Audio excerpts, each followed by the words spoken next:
Are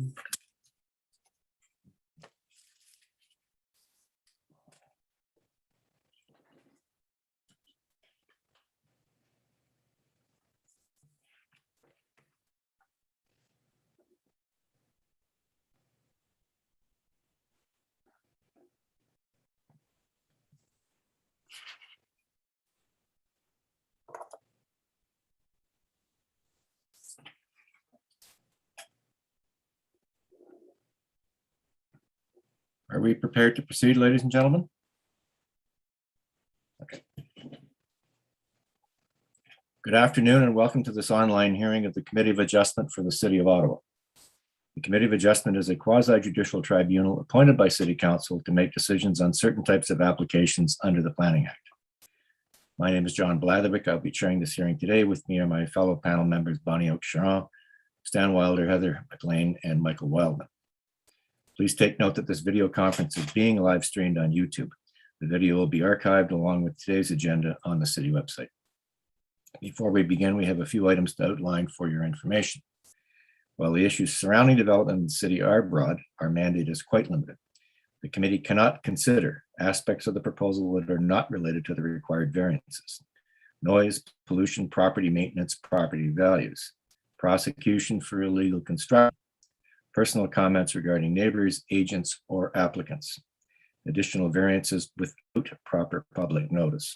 If there is an identified need for an additional variance or variances, including an increase in the extent of the relief required, a recirculation of the application is required. As part of the statutory public notification requirements, each applicant was required to post a sign on the property and file a statutory declaration confirming the sign posting. And I believe we have one that was filed, So I'm going to have to administer oaths to all but one of the applicants and or agents regarding their application as we get to it. In terms of the hearing process, listed on the agenda and appearing on the screen are the applications we will hear today. For the sake of efficiency, the committee may deal with agenda items in a different order. Note that the committee members have reviewed the application materials prior to this hearing and any written submissions received in support or in opposition. In addition, the committee will hear today oral submissions from any interested parties as part of our proceedings. The committee may ask for a brief presentation by the applicant, followed by questions from the members where clarification may be needed.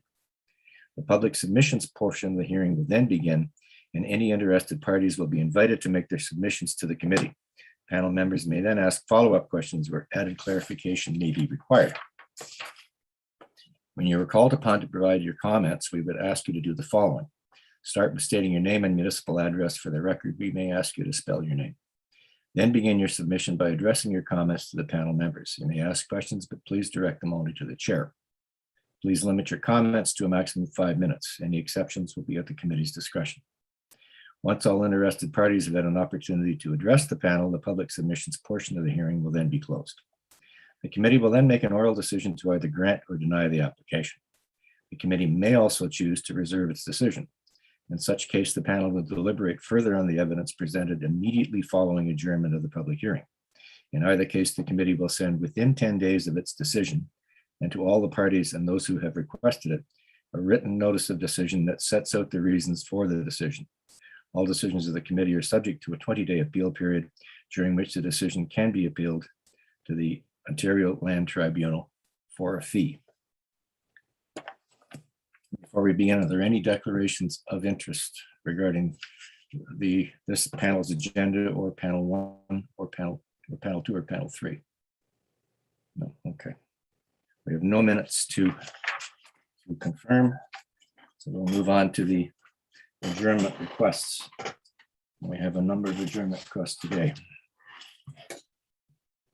The first request for adjournment is item 1 on the agenda, 154 Camellia Street. And this was an adjournment request filed by the planning department. Was the planner there to articulate the request for adjournment? Yes, Mr. Chair, the variance listed in the application is no longer required. So we are looking at 2 additional variances, and we are going to require additional time to discuss with the applicant. The applicants in support of this? I believe so. Okay. All right. Yeah, we are in support. Could you identify of yourself, this. please, sir? Sorry, Identify yourself. Brian Sim, Okay. Ottawa General Contractors. Okay. All right. All right, then, since there's going to be there'll be a recirculation needed and extra variances, you said, Mr. Hamilton? How many? That is correct. 2 at the moment. Okay. Well, what we'll do then is, Mr. Sim, Oh, I'm not sure if I'm able to ask a question on this with you, Craig. just to the variance, or just to the adjournment. Thank you. Okay, just to the adjournment. Okay, so Craig, the adjournment requested. We are going to be talking about additional information about, as we've been talking with Marissa through there on looking to on that 1 meter, whether or not we're going to do the adjournment, but there's possibility that you'll just pass the permit, I believe. I want to Correct. just. Well, that's a discussion you can have with the planning department, sir. Okay. All right. All in favor of adjourning this application, sine die? Application's adjourned. Thank you, gentlemen.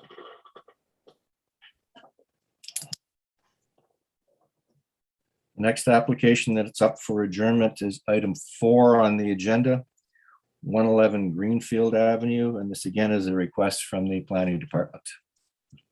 The planners there, please. Yes, Mr. Chair, good afternoon. So, Ms. McEwen. yes, the planning department requested adjournment because there are quite a significant number of instances where it's not clear if the variances will be needed or not. For example, it's walkways on the site plan. There are no indications of the measurements. And it also impacts the front yard landscaping. The rooftop access right now, it's not clear if it's in conformity with bylaw. The rear yard projections, also the setback, the recession for the front facade, and also the garbage storage area. So the applicant has to confirm the compliance or apply for additional variances. All right. So I would assume that the department would support a sine die adjournment on this until all these issues are resolved. Yes, I would agree with that. Is the agent for the applicant there? And you are, sir? I'm Danny Abraham. Okay. You're aware of the department's position?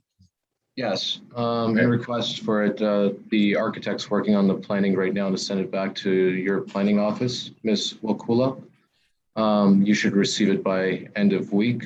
If I could request for the adjournment to be for the next panel hearing in September 15th, if that's possible with the committee. If not, I'm afraid that's not possible, and there are likely going to be more variances requested, which means you'll likely have to recirculate this application. So the best thing we can do is to adjourn this sine die. Okay. All right. And by the way, and I think the department would appreciate it, and so would the committee. We need a full articulation of the 4 tests to explain to us how this application satisfies the requirements of the 4 tests. not sure if it was received in my application from the very beginning, but there was a cover letter that described the 4 tests. And quite frankly, we need further articulation than what you presented us with. Okay. All right, all in favor of adjourning this application, sine die? Application's adjourned. Thank you.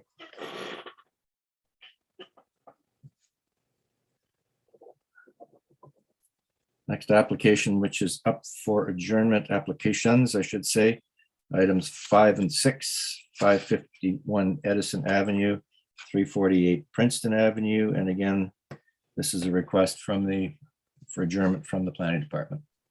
Ms. McEwen. Yes, Mr. Chair.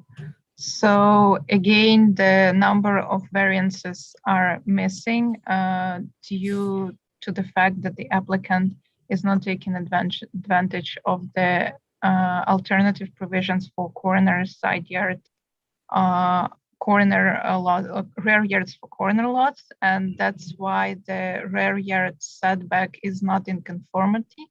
and I assume the rear yard area as well. And also the interior yard setback is stated not correctly, so the additional variance for it will be required as well. Is the agent there by any chance? Yes. Good afternoon. Tess Gilchrist with IB. And to the adjournment request from the department, please, Ms. Gilchrist. Yes, we're in agreement with the adjournment request. All right. And we will coordinate with the planning department on the zoning interpretation items that are outstanding. So we'll adjourn this application sine die. So, Yes, thank and that you. there was going to be more, there will be more variances. And all in favor of adjourning the application sine die? Application's adjourned. Thanks very much. Thank you.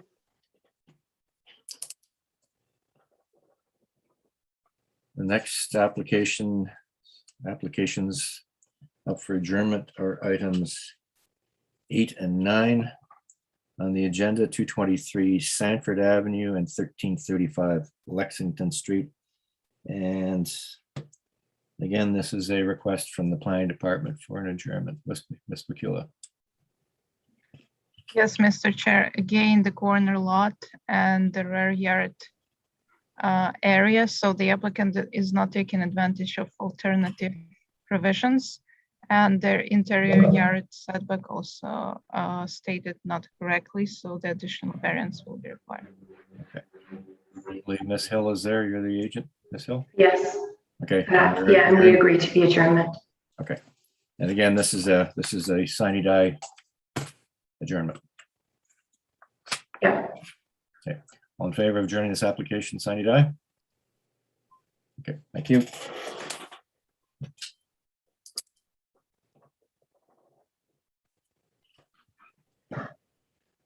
See, 9. I hope I'm also on the agenda for another adjournment for Yes, you 87 are. Spencer. I was about to call your number. The final request for adjournment that we have today is for item 10 on the agenda, 8789 Spencer Avenue, and this was a request put in by the applicant's agent, Ms. Hill. Thank you. Yeah, we've been, well, we put in our application in the spring, so we've waited a long time to get here. So it's a pity to adjourn, but we scrambled over the last few days dealing with misunderstandings around variance interpretation and how to deal with the tree. And we think we actually have everything resolved, but it's better if we let the dust settle a little and come back to you with everything very, very clear. So if we could have as soon a date as possible, that would be great. The earliest we can give you is the October 6th hearing, as the September 15th hearing is full. Okay. Would that be sufficient? Yes, more than enough. Okay. All in favor of adjourning this application until the October 6th hearing of the committee? Application's adjourned. Thanks, Ms. Hill. Thank you.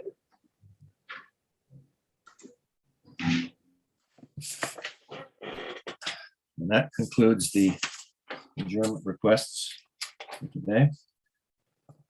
We'll now move to the rest of the items on the agenda.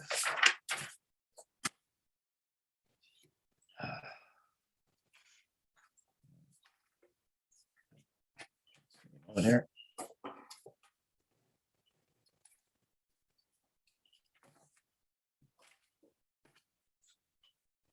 First item we'll call on the regular agenda be item 2, 2224 St. Francis Street. This is an application for minor variance to permit proposed stairs and balconies to be located closer to the south side lot line. It is also proposed to demolish the existing decks and to construct a larger 3-story deck with stairs at the rear of the existing 3-story 6-unit apartment building. Is the agent or owner there?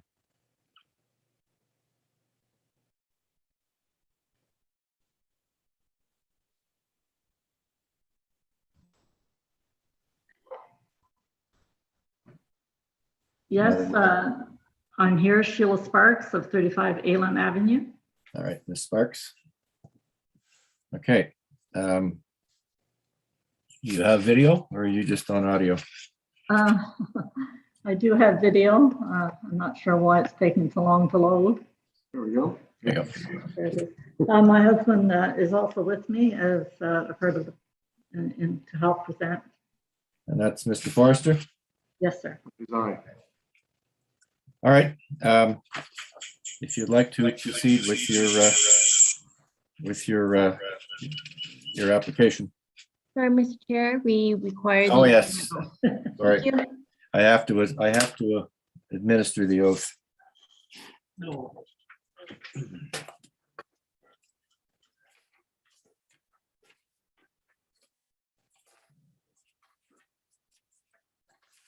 As soon as I find the oath. Second, folks. We've heard enough episodes that we could almost recite it, actually. Yeah. Yeah. There we go. All right, I moved it from the other two sheets so I wouldn't lose it. Well, I managed to lose it. Anyway, do you solemnly swear or affirm that the notice provided to you as part of the application process and by the committee was posted at the property to which the application applies for the prescribed number of days before the hearing and clearly visible and legible during the entirety of that time? Mr. Chair, I swear. Okay. All right, please proceed. David will start with the presentation. We submitted a presentation. Perhaps we could bring up slide 3 of that, please. So I'll start by situating you. So the 22 and 24 St. Francis is a single property with 2 municipal addresses. It's located about a block and a half south of Wellington in Hittenburg, close to the St. Francis Church. If we could move to slide 3, please, page 3. This is the site plan, so I'll just walk you around that very quickly. So it's a single building with 6 units. The building was constructed in 1902.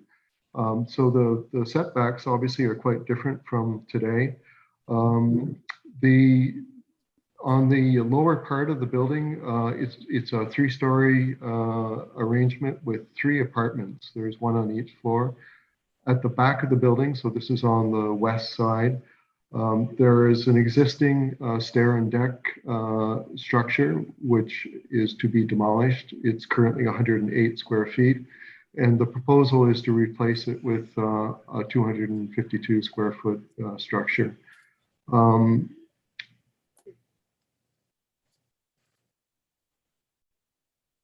The existing building is 0.22 meters off the southern lot line.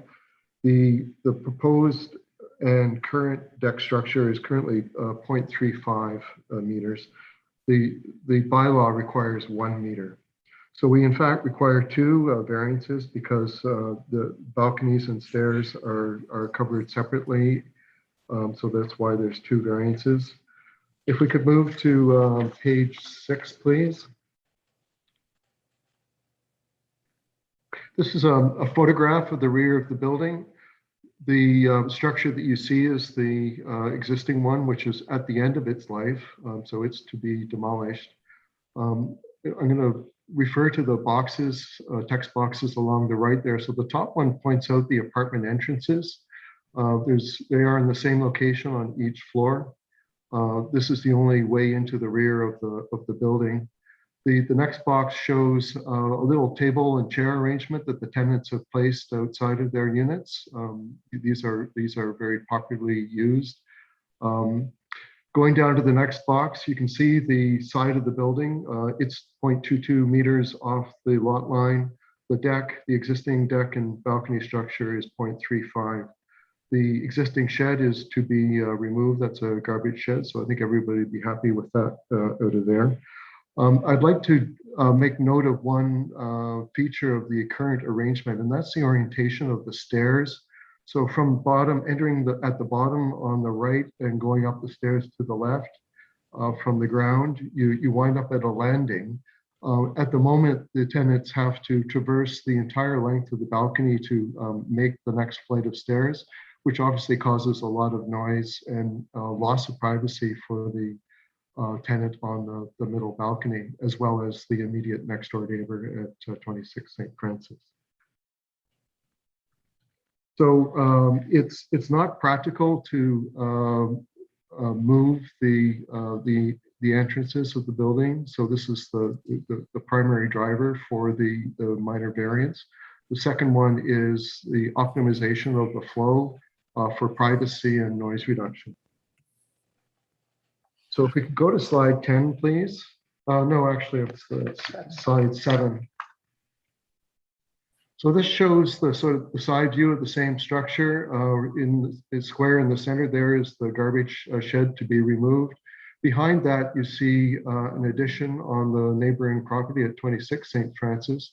The dotted line indicates where the new deck structure would end. And down below in the photograph there, you can basically see the same thing.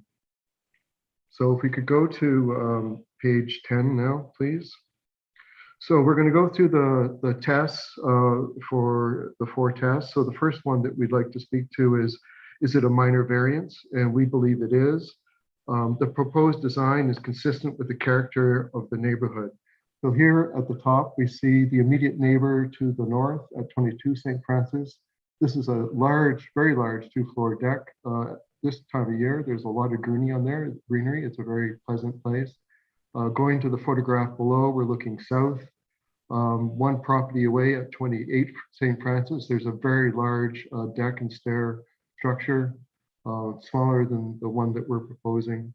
And one property further away, there's a 2-story deck at 30 St. Francis, also quite substantial.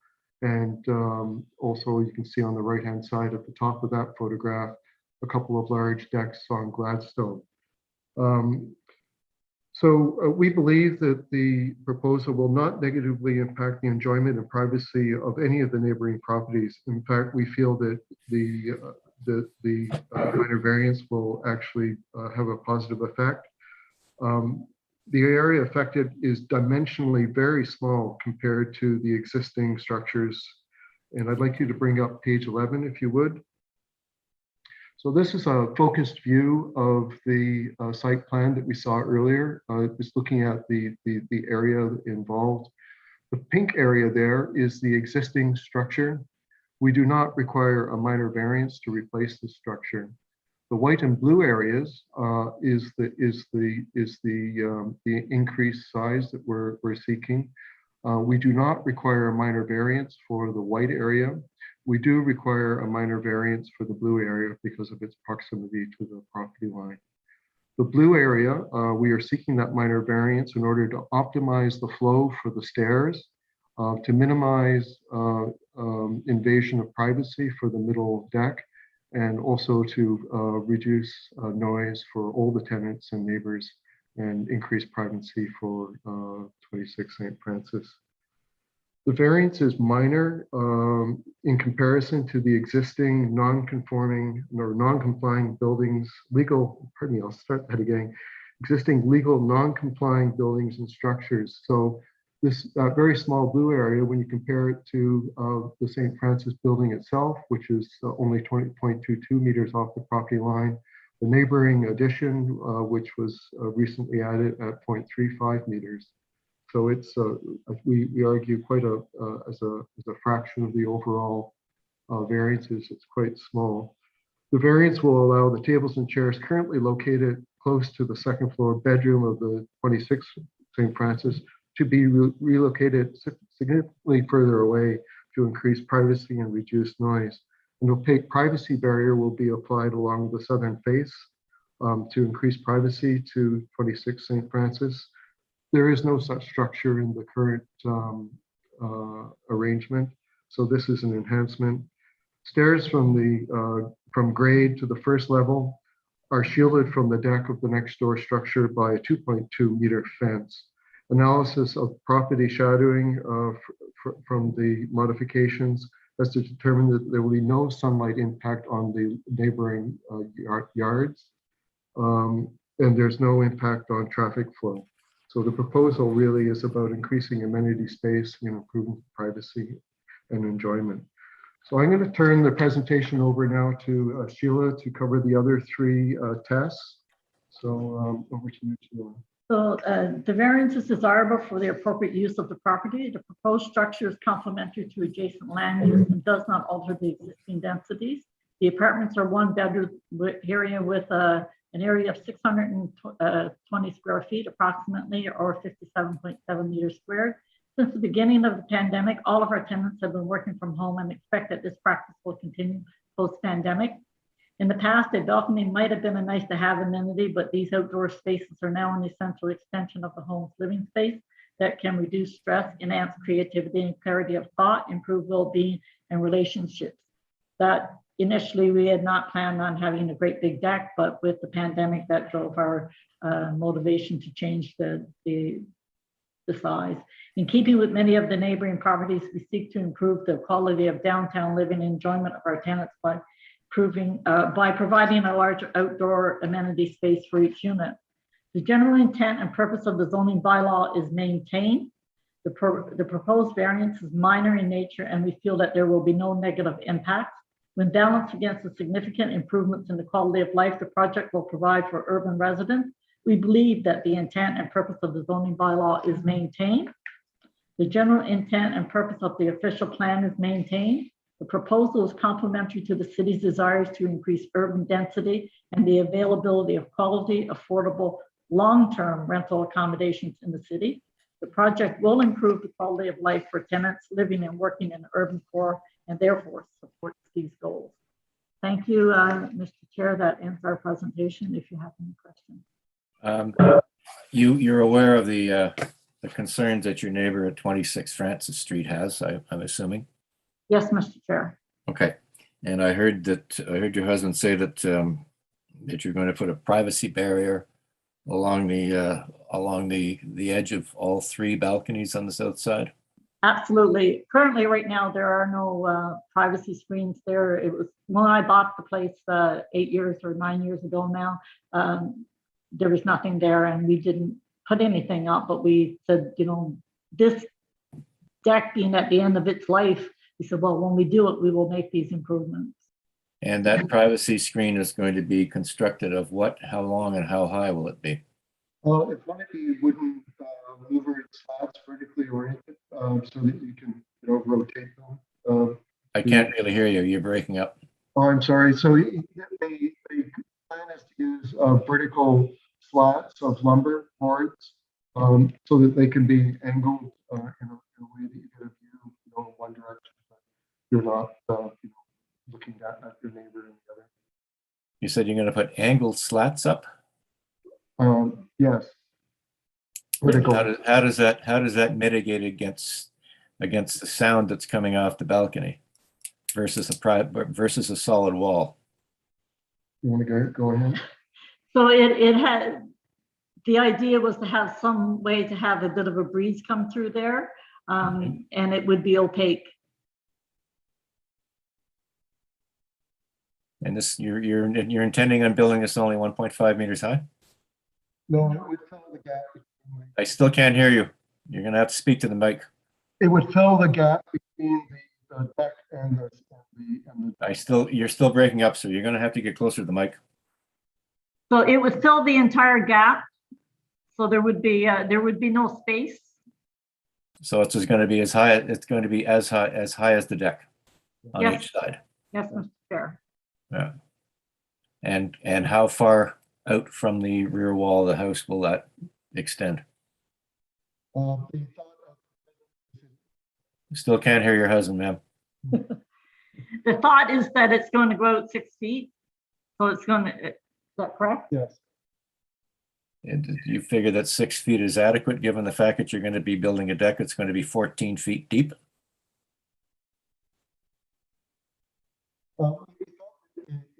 I still can't hear you, sir. Yes, we did feel that that was adequate, and we had spoken to city planners, and initially that was what was suggested. If that is not adequate, absolutely, I am open to building whatever makes it appropriate. But that's what was suggested. I'm just curious, have you had any discussions with your neighbor at 26 Francis regarding regarding the size and the construction of the privacy screens? Yes, we had taken the, before I even put in any plans, I had spoken to the next door neighbor. We had taken them over and walked the lot with them and showed them where, put markings on the ground and showed them where it would end. And we had said that we would put up a privacy screening. But was there a discussion about the height, the construction and the depth of the privacy screen with the neighbor at 26 Francis? Because that's one No, of their primary concerns. yeah, I don't recall that, to be honest. It's almost a year ago now, and we've been back and forth with the city planners, so things have changed.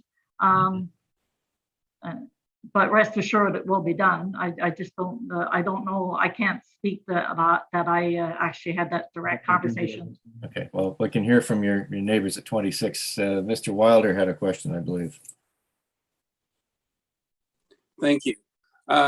Ms. Sparks, I'm just wondering if you actually had a full read of the planning branch comment. It's just quote, it says, the zoning bylaw permits the continuation of existing amenity areas as well as creation of new ones. However, minimum setback distances for balconies are provided within the bylaw to reduce overlooking, provide adequate distancing between buildings. It says planning staff suggests, and I have to agree with them, that the proposed design of the balcony expansion on the second and third levels rely on section 3 of the zoning bylaw and move closer to meeting the provisions of the bylaw with respect to setbacks from the interior lot line. So they don't have any issues with the ground floor level of the balcony, neither do I, as there's minimal visual impact on neighboring properties. So my concern is, notwithstanding the screening that you're going to be put up, I have to agree with planning that there are ways that the second and third levels could move closer to meeting the provisions of the bylaw regarding the setbacks from the interior lot line. And so I'd like to hear from you as to how you feel about this particular comment about the second and third level. Thank you. Hopefully you can hear me now. I reoriented the computer a little bit. Could you bring up slide 11, please?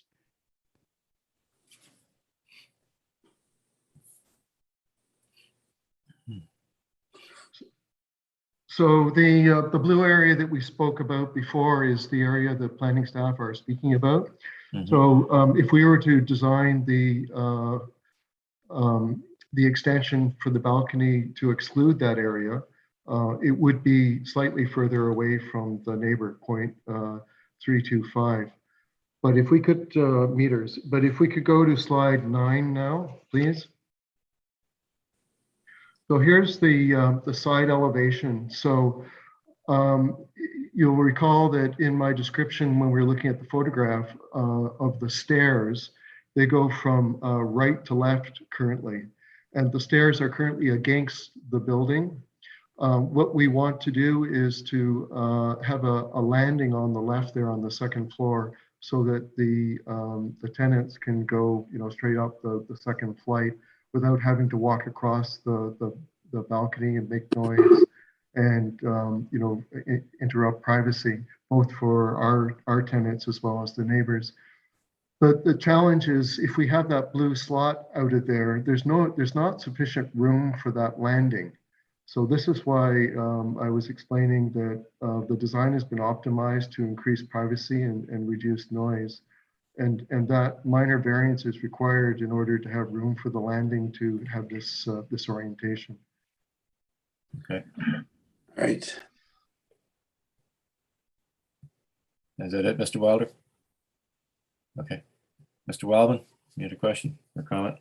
Yeah, so the doors are pretty tight to the edge of the structure, which may also be driving, I guess, some of your decision making with respect to that. And I appreciate that. For the planner, just on the item raised by the chair, I'd like to get a little bit of feedback. So with respect to the opaque barrier that would be going up, and with respect to it being slats and all of the like, is this, in your opinion, satisfactory? Through you, Mr. Chair, the provisions of the zoning bylaw do require a 1.5 meter high opaque screen. In my opinion, that may not work for slats because there are holes between the boards and they can be moved to open up to reduce the actual barrier, the visual barrier. So perhaps not. And I would note that the opaque screen would need to be the entire length of the new extension as well along the lot line. Fair enough. Okay, thank you. To the applicant, you've heard those comments. I think from what I heard earlier, you're not opposed to some alternative form of barrier that satisfies or better satisfies some of the concerns that we heard from the planner. Is that the case? That's through the chair. That's correct. We're absolutely open to anything that makes for good neighbors.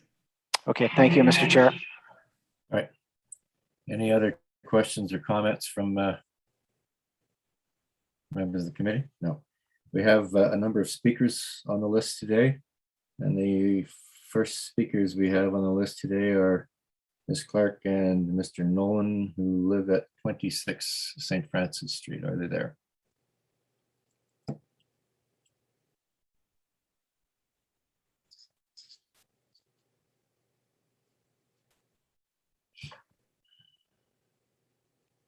Okay, unmute. So I just started. Yeah, okay. Yes, we are here. Oh, good. I'm on the screen. Do you see me? Yes, we do. Okay, good. I see Ms. you Clark, guys. for the record, your address is 26 St. Francis? 26 St. Francis Street. That is right. Okay. Right. Next.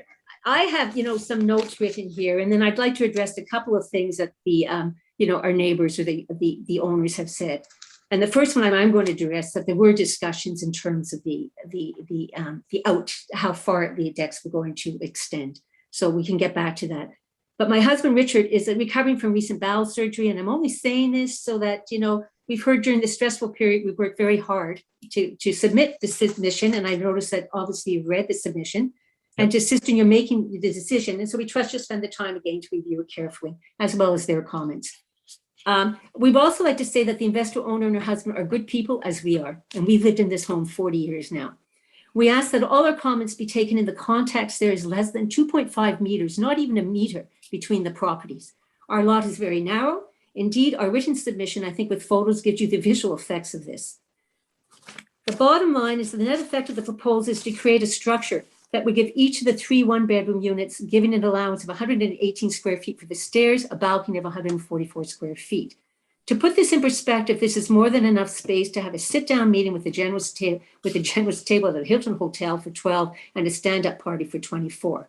Presently, there is a functional balcony of 6 feet, which has been advertised as a very pleasant outdoor space on Airbnb and other rental sites. The photos in our submission.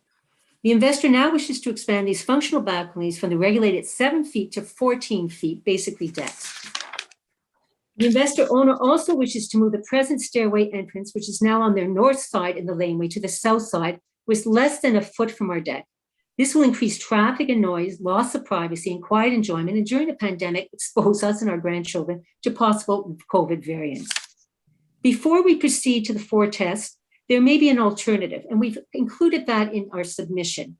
The ends of not stretching the bylaw too much could be easily served by approving a structure similar to the one that was approved by a committee of adjustment off Byron. A tower staircase could be built at the north end near the laneway. This proposal gives a large outdoor space, and please take note of the details provided in our submission. The stair entrance would remain at the present location. It would also alleviate the stair issues with regard to noise and privacy and all those things. Now, the major point is that the stairs could be redesigned to allow for more usable space, balcony space, while the balconies would extend to 7.2 feet depth, which is the bylaw. The 4 tests.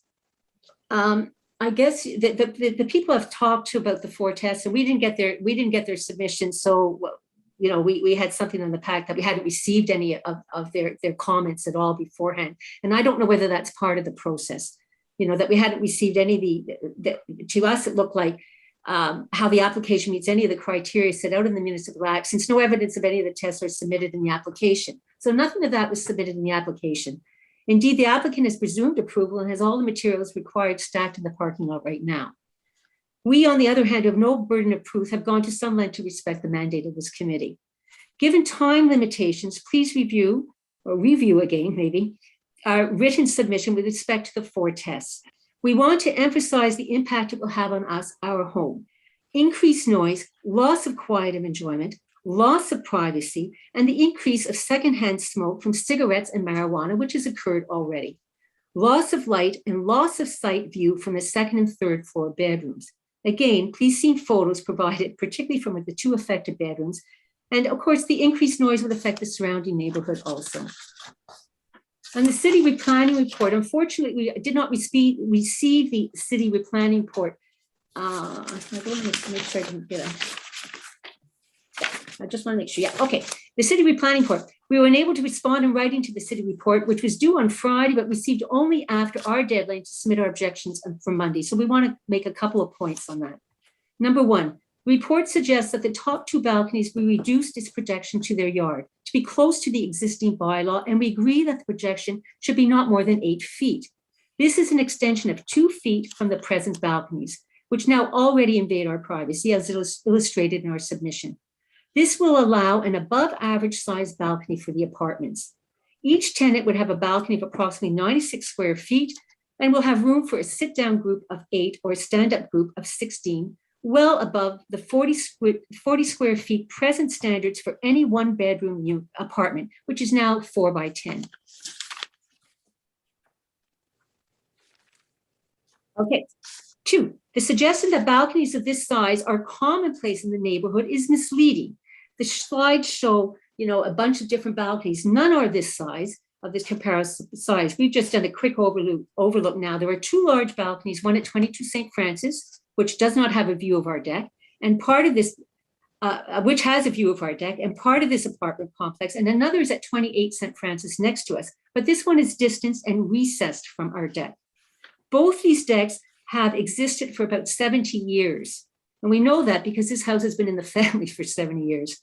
And our structures built on flat roof extensions as an afterthought. There is one relatively new constructed balcony on this size next to the school at 12 St. Francis Street. But this balcony is distanced from buildings and from other areas.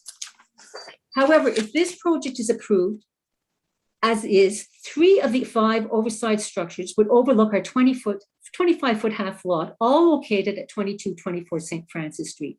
There are no structures of the proposed size on 3 levels on our street, and it is clearly unprecedented. No evidence has been presented to your committee to justify it. Given COVID and upcoming flus, we would ask you to use the discretion given to you in the Act and require that any entrance to the structure be at least 2 meters from our deck. We agree that the proposed design of the balcony expansion on the 2nd and 3rd levels rely on Section 3 and move closer to meeting the provisions of the bylaw with respect to setbacks from the interior lot line. We would also ask the committee to consider limiting the projection of the 1st floor balcony, now transformed to a deck, from 14 to 11 feet. This would still allow for a very large deck, and it also allows a setback of 3 feet that would help in providing privacy, noise reduction for all of us, for the people next door, as well as for us. In conclusion, this is a situation where the investor owner is the sole winner financially, increasing the value of their property with opportunity to increase rents when tenants move. It does not provide affordable housing. Our property, on the other hand, could likely decrease in value and be less desirable for those seeking a single or multiple family home, for reasons we've already discussed. There will always be some conflict between investors, owners, and homeowners. Bylaws have been introduced to maintain civility, the right for quiet enjoyment, and to protect all property owners. They should not be varied lightly. The onus to prove that these amendments should be adopted is clearly on the investor owner applicant and not on us to oppose.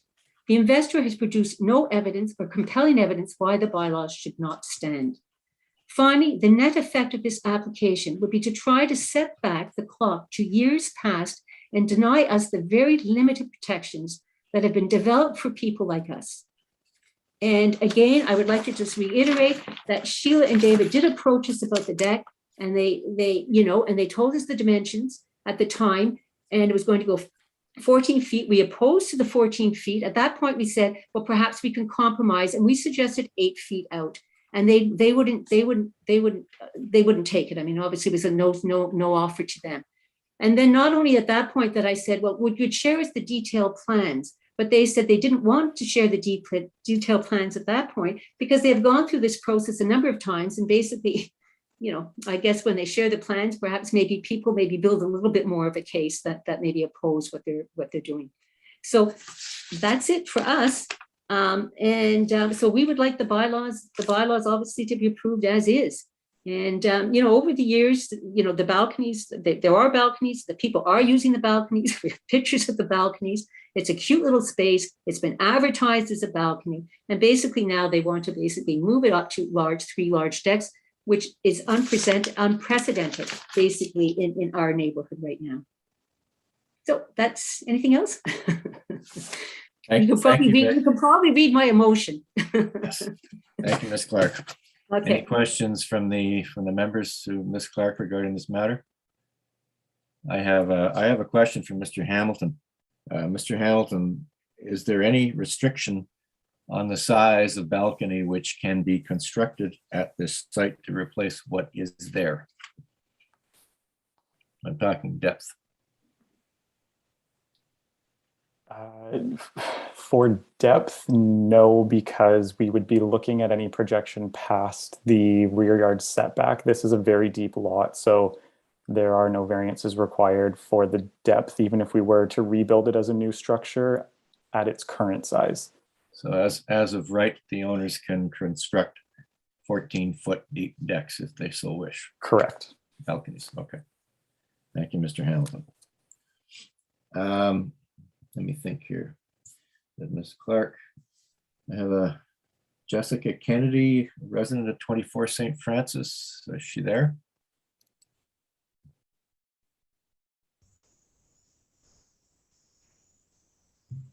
I'm here. All right. Do the application, Ms. Kennedy. Thank you.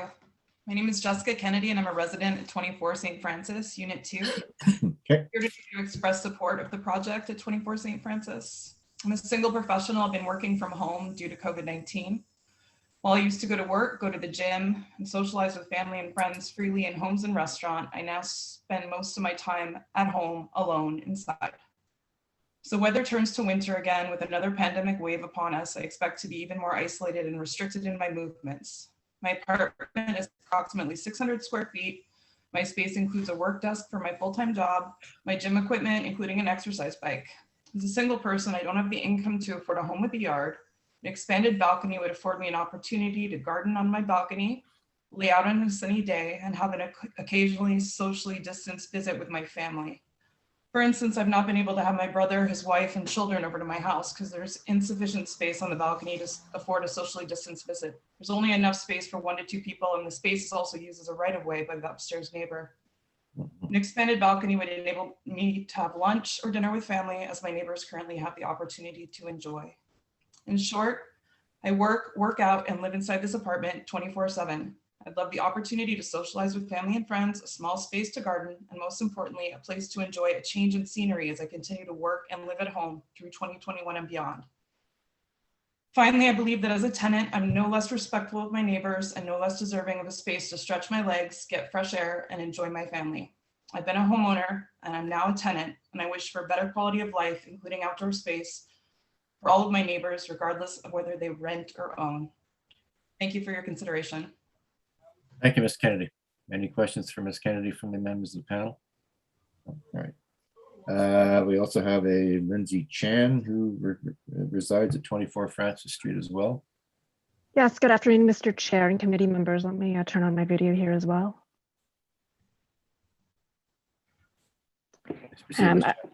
Yes, good afternoon. I don't have much to add, committee members and chair. I echo a lot of what Ms. Kennedy has already articulated. And as you already mentioned, Mr. Chair, at the outset of the proceedings today, that your mandate's quite narrow, right? So I'll address a few things given what Ms. Clark has spoken about in terms of some of the speculations about noise. Like Ms. Kennedy, my space here is quite small, and I've been enjoying the outdoor space currently for mostly myself, so I can have breakfast out there and read in the mornings. And by way of background, while I'm speaking primarily as a tenant of Ms. Sparks, I also want to give the context to you, Mr. Chair, as well as the committee, that I am also a homeowner at 49 Melrose, which is implicated as well, which is directly behind Ms. Sparks' building. And I am also a landlord in the neighborhood. I have a property that is also in Kitchissippi as well. So I speak with all of these hats on, and like Ms. Kennedy was mentioning, am a resident of Hintonburg and of this ward, and urge the board to remember that as residents, we are all subject to the same bylaw regulations, and that we are all cognizant, of course, of what noise is available. I appreciate Mr. Hamilton's clarification about deck size in terms of what would be allowed in terms of expanding the deck anyway, and urge the committee to focus on that as something that's within my landlord's ability to build regardless. And of course, they're taking into consideration the limitations of the building and its structure, the way that the doors are placed, which has limitations in terms of the optimal design that's been proposed by Ms. Sparks and Mr. Forrester. So a bit more context, I have seen my neighbors use their outdoor space generally for quiet enjoyment. As everyone has mentioned, during COVID, I too work from home, and fully support this application. Subject to any questions, those are my submissions. Thank you, Ms. Chen. Any questions from members of the committee? No. All right. Thank you very much. We have Rachel Sohn from 49 Melrose Avenue on the list as well. Let me just get my video going. There we go. So I'm a resident at 49 Melrose. And you're located behind this property? Directly behind. We and 51 are the most, have the most direct view of the balcony itself. Okay. In fact, the second and third floor apartments and balconies look directly into my bedroom window. I fully support this application. To begin with, anything they put up will be nicer than what is there now. I don't begrudge them their current balconies, but it does badly need replacing. And the bigger space will allow the tenants to make the space nicer. They're already trying with their sad little, we have one of those little tiny table and chair sets. They are not comfortable or pretty. I know that they're interested in gardening, and it would be, I expect that the balconies would look like all the rest of the balconies in Hindenburg, which are mostly gorgeous. The other main thing I wanted to comment on is that we have about 70 square meters of outdoor space. I think that 51 Melrose has about 130 square meters of outdoor space, and 47 on the other side of us has about 40 square meters of outdoor space. Despite this, because Hindenburg is so squishy, I spend a ton of time in my backyard, and I'm very often about 4 feet away from my neighbors having dinner on their patio while I have dinner on mine, or I'm sitting reading while my neighbor is sitting reading on the other side. And I live in Hindenburg because I like the sense of community that brings, and this neighborhood is full of respectful neighbors. And there have been some parties, for example, at the deck at 22 on the roof. It's been a bunch of friends over talking and playing guitar. And while I admit that the quality of the guitar playing can vary, they're very good at wrapping up at a reasonable hour, and it's never stopped me from sleeping, even though my bedroom is directly behind them. So yeah, I think it would be lovely. The variance size is, I believe, 0.79 meters squared, and I really don't begrudge them that tiny little extra sliver if that's going to make it a functional balcony, especially because I can't imagine how weird it would look with that little bit cut out. I feel like that would end up being a very odd design and look much less nice for me. So that is, yeah, those are my comments. Thank you.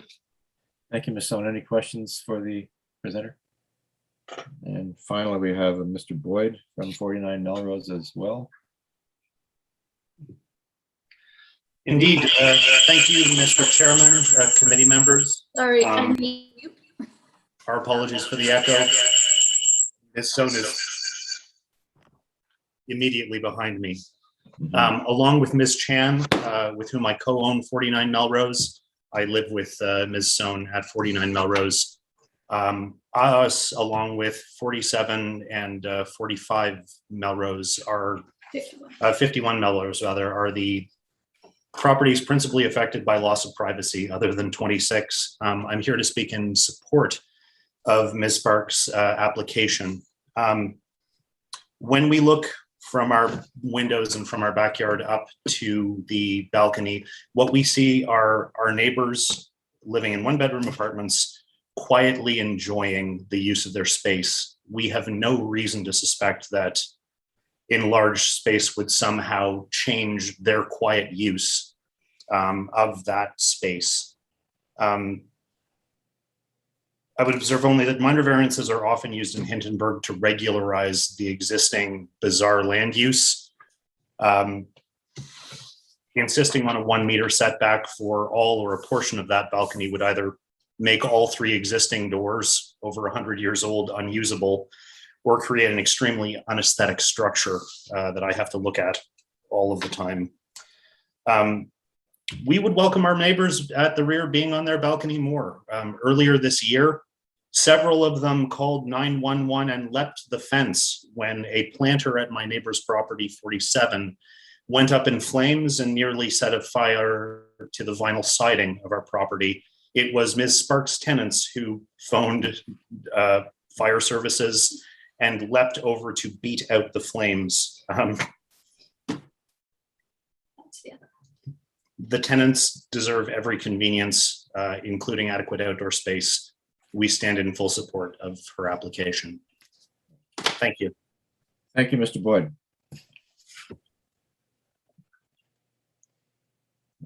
Ms. Sparks, Mr. Forrester, you've heard from some of your neighbors who are in full support. You've also heard from your neighbor immediately to the south who has serious concerns regarding privacy and overlooking issues.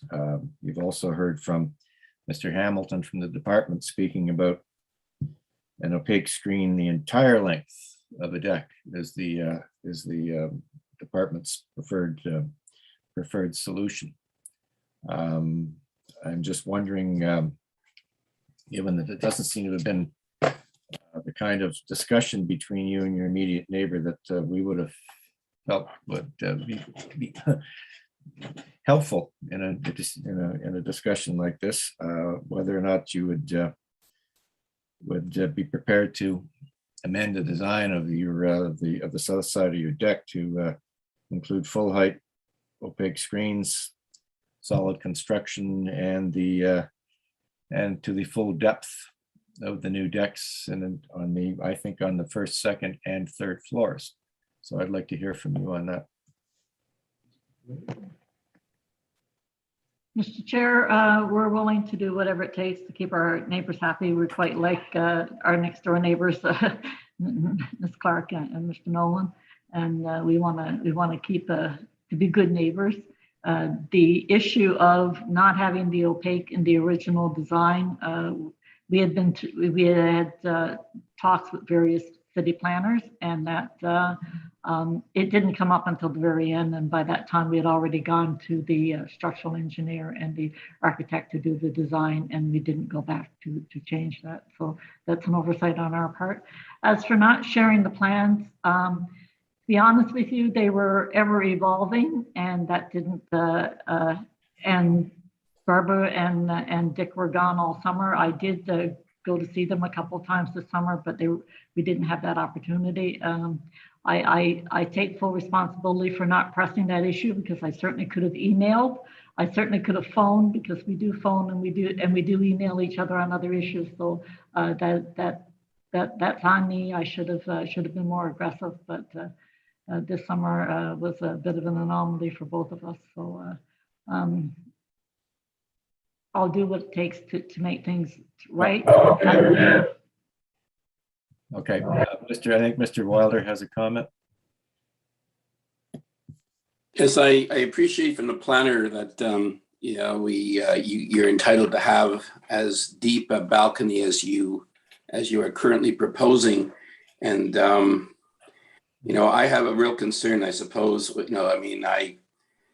even though your two variances may not necessarily impact the depth of your balcony, Miss Sparks, but on the second and third, the width, and I can see from the photos that what was provided by your next door neighbor, Ms. Clark, she's on a very, very, very narrow lot. As it happens, you're on a much, much, much deep, much larger lot than hers. And the separation between your two properties on her side is very, very narrow. And that's of concern to me, even with the screening that you might put up, to be honest with you. The fact is there's a large structure that's going to be visible from her window. The second and third balconies, I guess the whole idea is you're trying to make all three balconies the same depth. Is there any way at all, if we left the ground floor, if you could, you're looking at considerably larger balconies than what you currently have. And I appreciate what I hear from your neighbors across the way. I understand that one of your tenants happens to own the property behind you. One of the tenants happens to be the co-owner. Naturally, they have their own vested interests as tenants, as owners, naturally. And I appreciate, you're having made them aware of what you're doing, or at least they are aware. But cannot any adjustments be made to the size of these decks and still provide a larger space, certainly than what's there now, which I see is narrow, and I understand is quite unsightly. But does it have to be as large decks?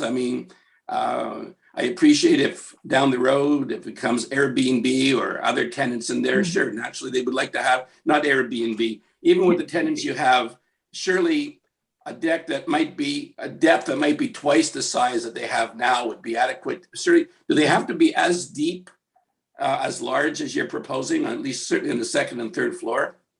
Thank you. I could speak to that. If we could bring up slide 9 again, please. Sorry, I think we're taking a lot of the committee's time. I'm sorry.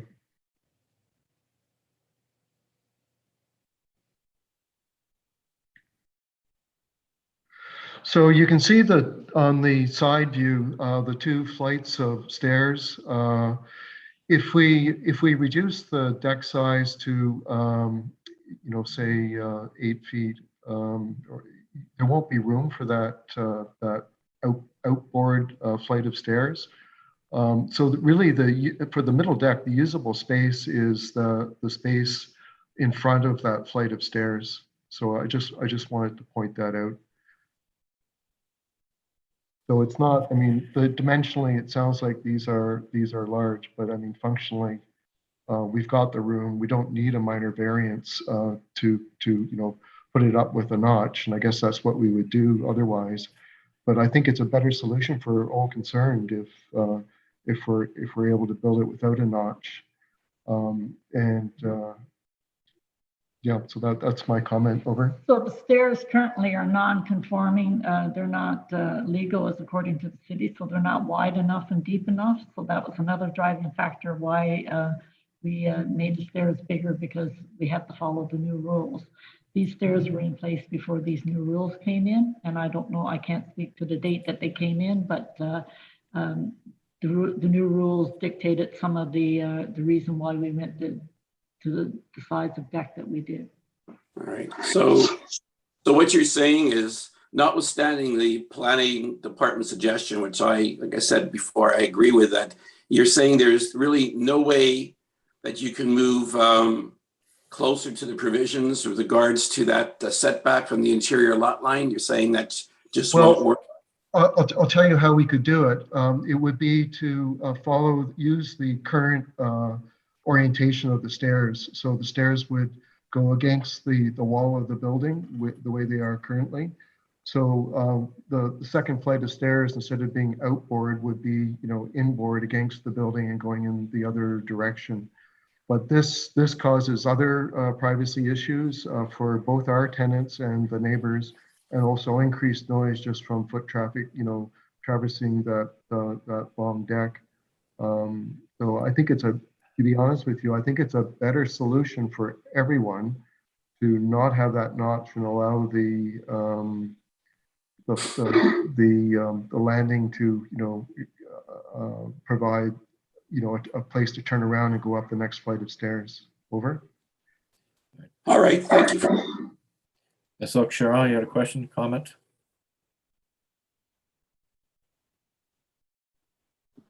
Thank you, Mr. Chair. I was wondering if Ms. Sparks could respond to Ms. Clark's suggestion about moving the stairs to the north side of the lot in some kind of alternative structure in order to maintain privacy on the south lot line. There looks to be a very large backyard, so I don't know if there's an alternative way to look at having outdoor amenity space for your tenants rather than constructing these balconies and having to extend the non-complying part, the 0.35 that you require on the south lot line. So as Ms. Clark pointed out before, it's a very narrow entrance between the two buildings, and we have to have room for tractors to come in and turn around. So, and for it, right now, the parking lot is designed for 10 cars, and right now we have 8 parked in there. We feel that we need that space for parking. We don't want to give that up because all of our tenants currently have cars, so I don't know how I would get around that. And I'll let David address the orienting the stairs to the north. So we looked at a number of options. One of the challenges we have is that there is a flight of stairs going to the basement that goes underneath the deck structure from the driveway between the two buildings. So if we were to build another structure for stairs, it would have to be well into the parking lot. And, so the cost is, a factor, but I think the main factor is that, it would just use up a lot of space in the parking lot and it would be in the way. It's already a very tight space for vehicles to enter. And we've had challenges in the wintertime with snow removal companies being able to get back there with tractors. If we put a large stair structure there, we've thought about this a lot, and I think it's just not practical. In fact, the photograph that Barbara Clark had in her presentation was one that we gave her. This was from a property on Byron, which we were using actually as a model initially to build the deck because we really liked the design and we liked the switchback stairs.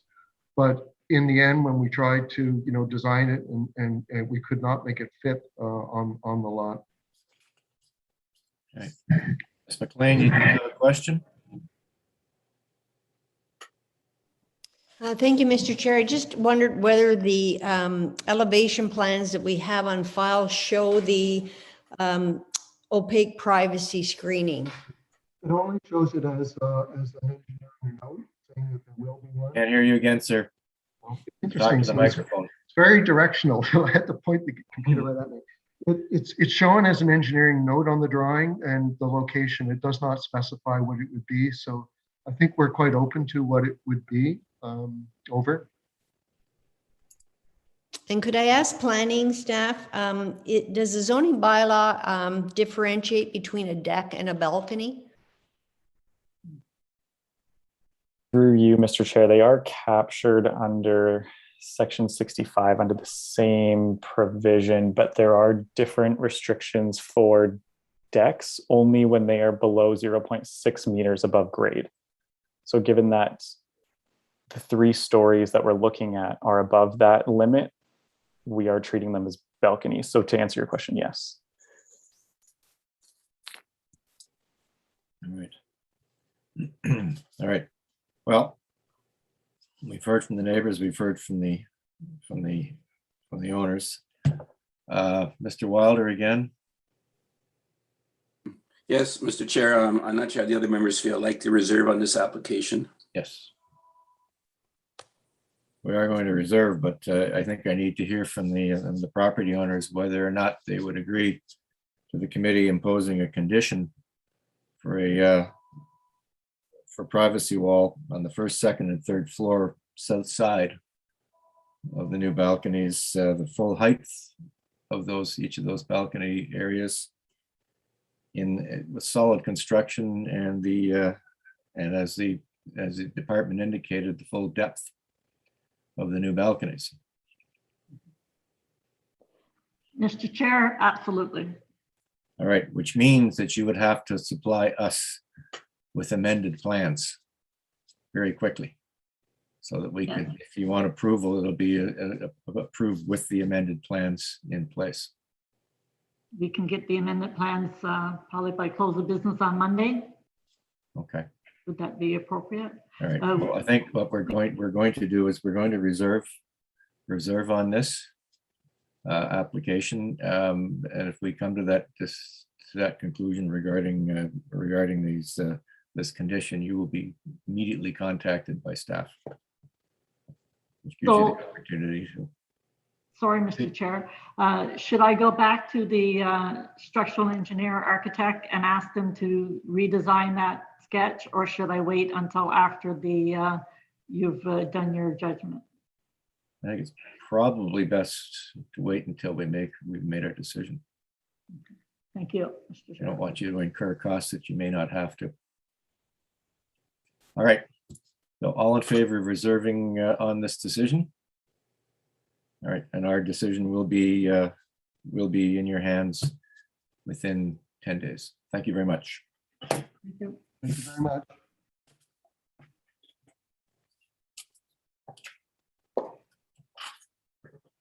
All right.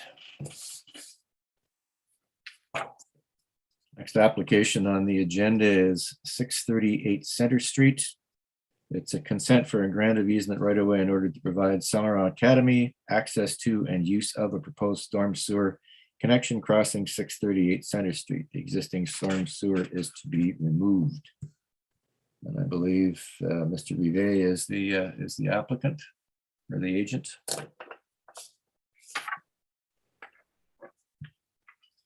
Is he there? Yes. Can you hear me? Yeah, Mr. Rivet. All right.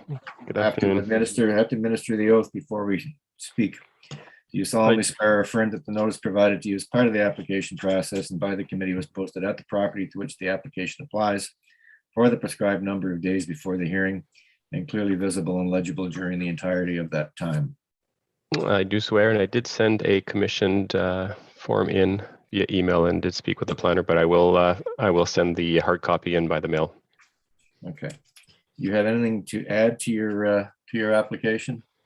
No, I've read the staff report with the applicant as well, and we are okay with the recommendations of the committee and the condition to provide the maintenance and liability agreement. And you've had the discussion with Hydro regarding clearance requirements?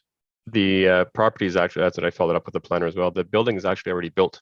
This is an easement after the fact. So yes, the cut plan and all the work's already completed and done. So the hydro work's already been done. Okay. And the condition from the department is a joint use and maintenance agreement. You're aware of that? Yes, I am. Okay. All in favor of this application as proposed? Applications approved. Thank you very much. Thank you, committee. Have a good afternoon.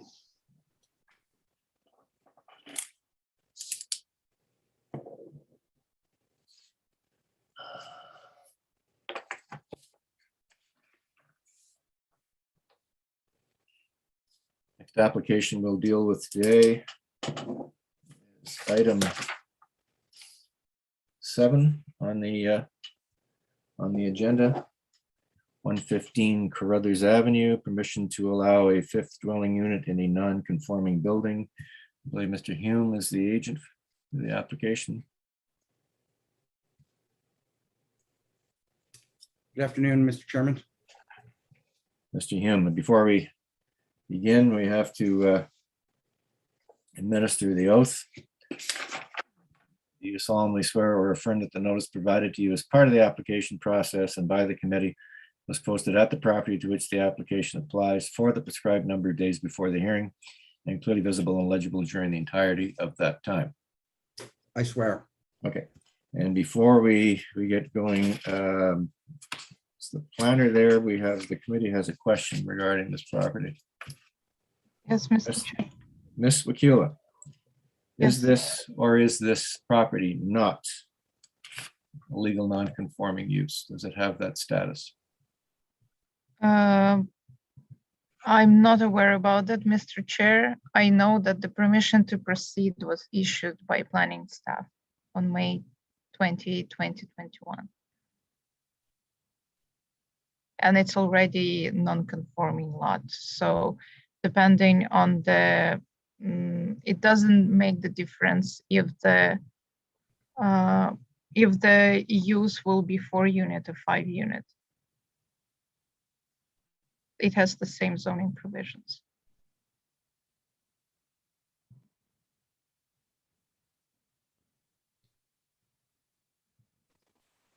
I think we may have lost the chair. Yeah. Can I ask another question, Ms. Yes, Wakula, sure. while we're waiting for the chair to come back in? I think the question was 4-unit or 5-unit, and I think you answered this. 4-unit or 5-unit has legal non-conforming status? Yes, the same provisions. So the 4-unit apartment dwelling and 5-unit apartment dwelling has the same provisions in the zoning bylaw. So I see. Yes, Okay.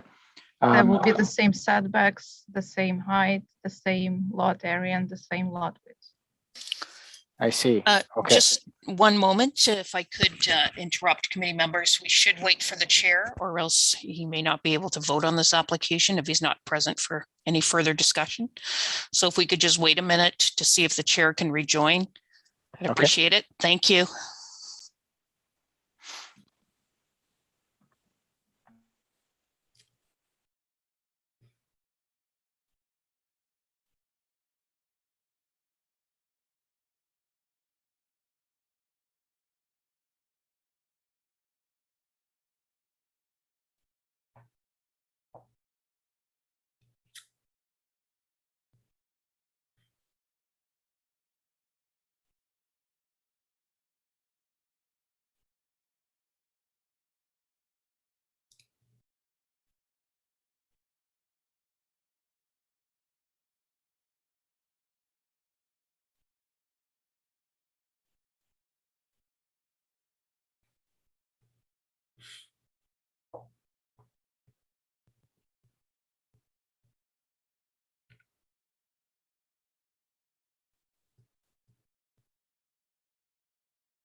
To the Deputy Secretary Treasurer, have you reached out to the chair to see if he's able to rejoin us?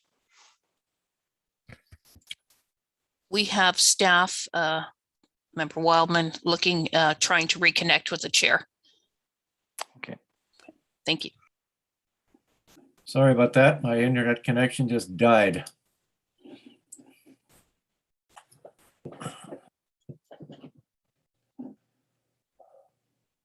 Are we still proceeding with this? Yes, Mr. Chair. We paused the proceedings until you were able to come back online. I believe there was one question asked by Member Wildman. So if you could repeat the question, that would be appreciated. Thank you. Thank you. So I just asked, Mr. Chair, a point of clarification of the question that you had asked regarding legal non-conforming status, whether that matters from a 4 or 5-unit standpoint. Yeah. And I'll let Ms. Wakula respond to that. Yes, Mr. Chair and Mr. Waldman. So the lot is already legal non-conforming, and it doesn't matter if it's the 4-unit or 5-unit. The provisions from the zoning bylaw are the same for the lot width and for the lot area. And additionally, the condition is existing. So the department has determined that this is a legal non-conforming use. Yes. Okay. All right. Ms. McLean, you had a question? Thank you, Mr. Chair. I was struggling with whether this should be a minor variance or a permission application. And I don't have an issue with the application, but if it's a permission application, my understanding that it has to be a lawful non-conforming use on the day whatever bylaw was passed to make it a legal non-conforming use, that the use had to continue until the date of this application. And then having said that, if it is a legal non-conforming use, I thought there was case law out there that you could intensify the use within the building. So I'm just wondering why this application is here in front of us. Mr. Chair, maybe I can help. Please do. So this issue arose during a compliance report in an agreement as a result of an agreement of purchase and sale. And Mr. McCran is on the, who was the seller, is on the, is here. And so what happened was a compliance report was issued, and it was the city's position that there was nothing on record showing this moving from a 4-unit non-conforming building to a 5-unit non-conforming building. So we apply for a building permit to regularize the 5th unit, and we were advised at the time that the city would require 2 things: a site plan and permission from the committee. Now, we're clearly of the same opinion, or I am, at least after consulting with legal counsel, with Ms. McLean, and that case law says you can intensify within the envelope of the building. Yeah. But that's not building code's position. They've taken the position that we require permission of the committee, and that's why we're here. They are not requiring us from a zoning perspective to seek any minor variances from the zoning bylaw. We just need permission from the committee for that 5th unit. And if this application was couched in the terms of a minor variance, would that result in this in what you need for building code services? I'm not sure. I'm not sure, to be quite honest with you. We went back to, so after we got that, we went through the permission to proceed process with respect to the site plan bylaw. And we went back to building code services and said, listen, we've got this. What zoning, what do you actually require? And they said, we require permission of the, we require, or you require to provide us a decision of the committee, a permission application that allows the 5th unit to be established. So we're here before you seeking that permission to satisfy building code services. So there is a record from the city that it was a legal 4-unit? Yes, a compliance report in 1988 that shows a that shows permitted as conformity of present use with a 4-unit building. Yeah. Conformity with the survey of zoning bylaw. Permitted as a 4-unit apartment building in 1988. And then it says, a search of department records revealed that the building enjoys legal non-conforming right with respect to the location on the lot, the main building. And the building was constructed prior to April 20th, 1964, and is located on a lot containing permitted residential uses. It shall be deemed to be located on the lot in conformity with present zoning requirements. And that's a compliance report from 1988. Okay, thank you.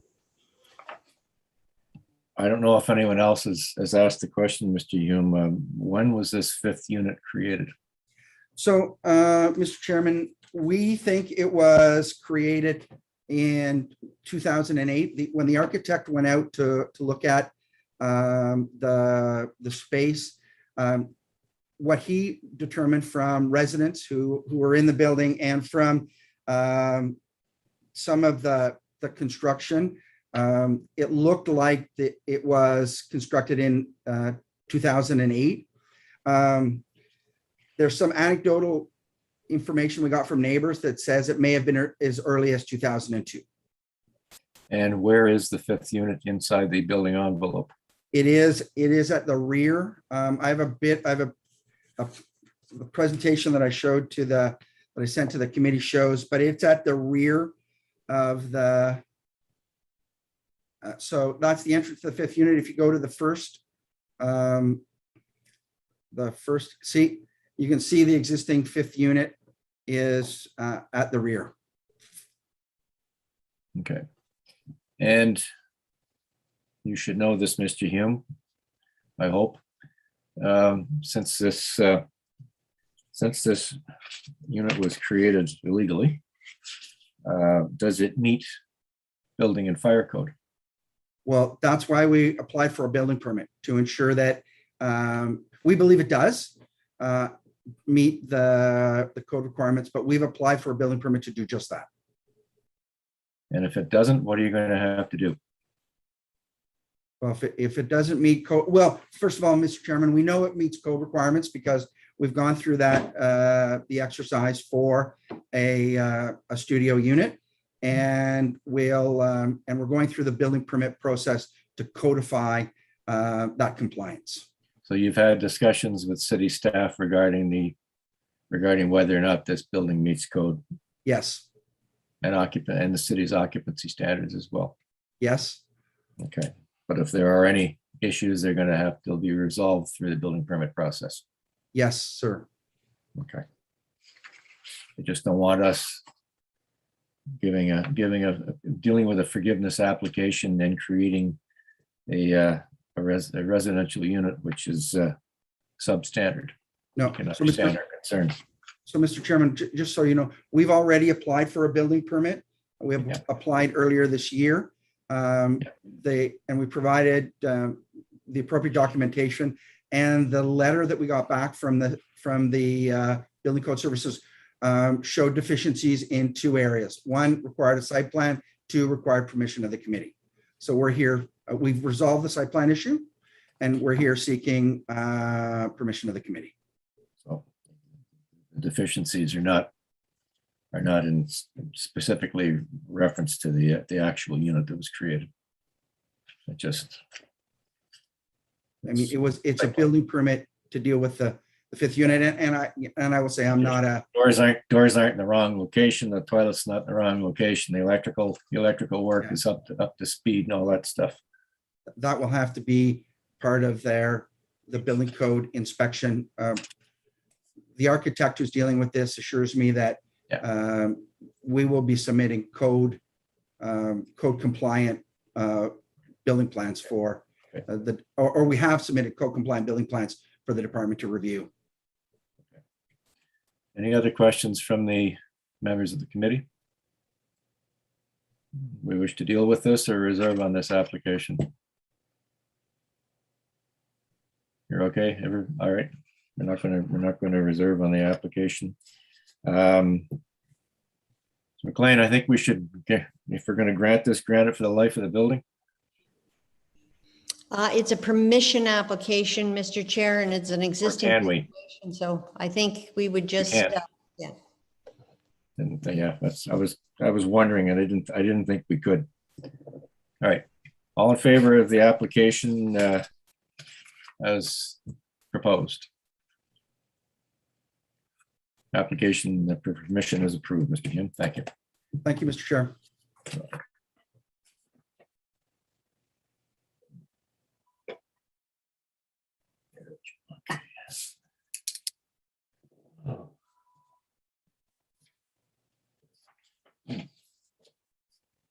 we here? Next application that we'll be dealing with today are items 11 and 12 on the agenda. They're coming back after an adjournment on the 2nd of June. 9A and 9B Fairburn Street. Consent to subdivide the property into two separate parcels of land for the construction of a 3-story semi-detached dwelling. Existing detached dwelling and garage are to be demolished, and minor variances to permit a reduced rear yard setback and rear yard area and an increased terrace area. It's also proposed to construct a 3-story semi-detached dwelling on the newly created parcels of land. The existing detached dwelling garage be demolished. All right. The agent for this application is Mr. Anderson. Is he there? Hi, Mr. Chair. Yes, David Anderson. We'll have to administer the oath. Do you solemnly swear or affirm that the notice provided to you as part of the application process and by the committee was posted at the property to which the application applies for the prescribed number of days before the hearing and clearly visible and legible during the entirety of that time? I swear. All right. All right, Mr. Anderson, please proceed.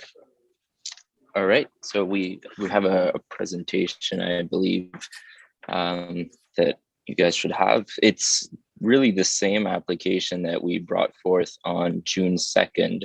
It's just we had some, the wording we had used and the bylaws we were referring to didn't quite meet the planning requirements because of how we deemed the carport / deck. So we can go straight to slide 3. I think it's the next basically slide. you can carry on from the discussion we had back in June because we remember the discussion. Okay, so basically we were trying to reduce the required setback between the carport and the main dwelling. But the carport then becomes part of the main dwelling. Therefore, we have to ask for a rear yard setback reduction. So basically what we're trying to do, and it's really just for the ground floor. So Fairburn has a depressed laneway at the rear that every neighbor along the Fairburn uses as kind of a parking carport, and above uses an elevated terrace. So the elevated terrace condition here really acts as the rear yard condition for all the properties along Fairburn. So we're seeking to get a reduction from the 8.23 or 30% rear yard to a 0.6 meter. And in turn, that reduces the 25% to a 0.22%. And the actual surface area of that elevated terrace is larger than 25%, which is what's maximal allowable area compared to the adjacent floor. So we're asking for going from 25 to 40%. So that's what we're seeking. We can kind of go through maybe to slide 8. It shows one the question before you continue. Yeah. Before you continue, the committee is just wondering regarding variances A and D.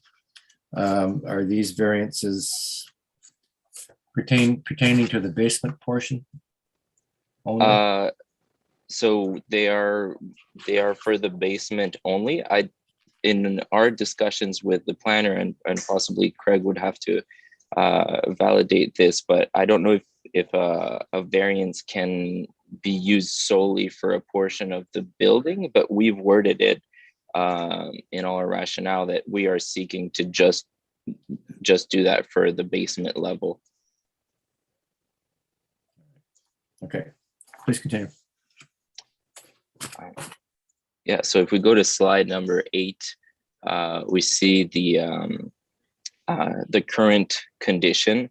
So the house that's being demolished and what we're proposing. So it's really not changing the nature of the street, of the neighborhood. And even if we go to the next slide shows just the difference between what an allowable carport would be versus what happens when we actually attach it and make it a deck. So really the essence of what we're proposing stays the same. We just had to adjust the variance that we were asking for.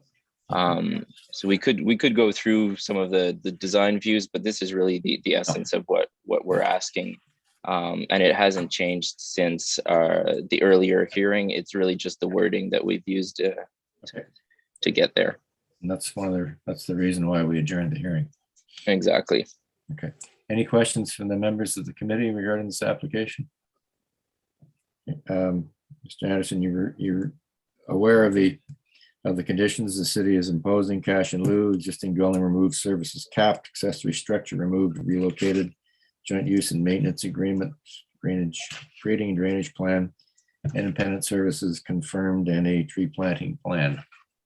Yep.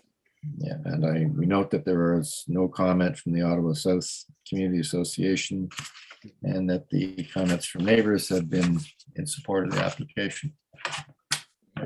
So, in your opinion, this application meets the four tests of the Act? Yep.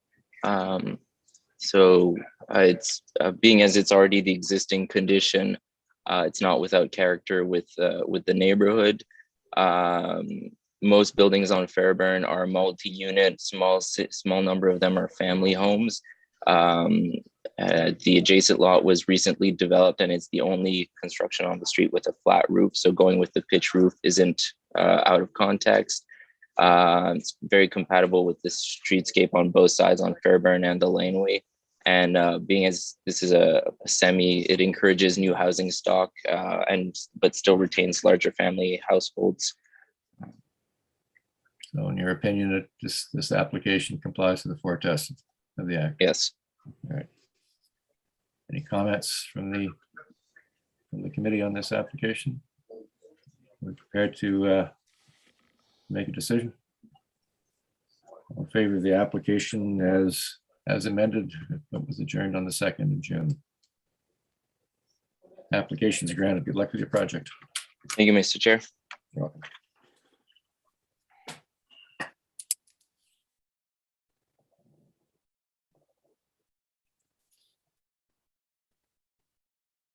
All right.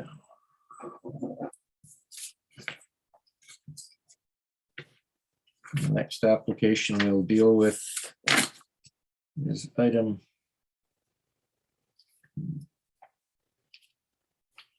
13 on the agenda. 1 Donald Street. This was an application which was adjourned in August because there were going to be further discussions with the city planning department regarding the application. Is the planner there? Yes, Mr. Chair. And what is the department's position now regarding this application? I know there was some concern whether or not there would need to be a site plan filed.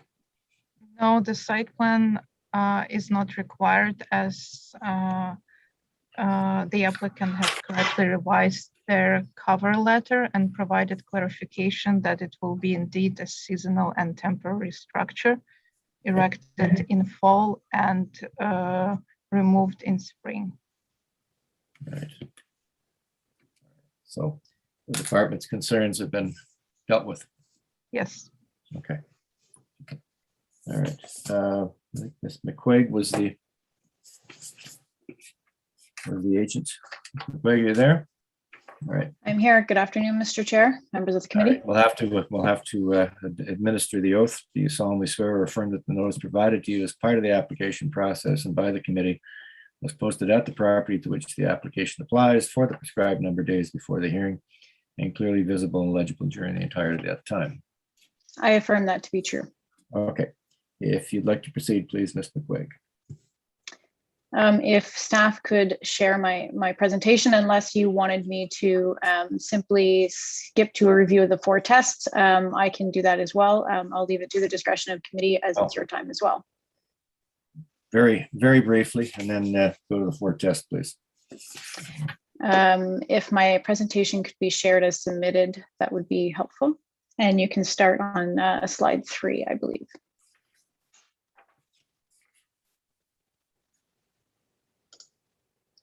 Apologies, I'm not seeing the presentation shared at this time, but I will jump into it. So as mentioned, I'm Christine McQuaig, planning consultant with the applicant Rideau Sports Center, who leases the lands from the National Capital Commission, who owns the lands. Oh, there it is. Thank you very much.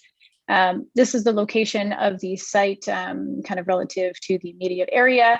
As you can note, it's south of Riverine Park, west of North River Road, and is located on the north side of Donald Street.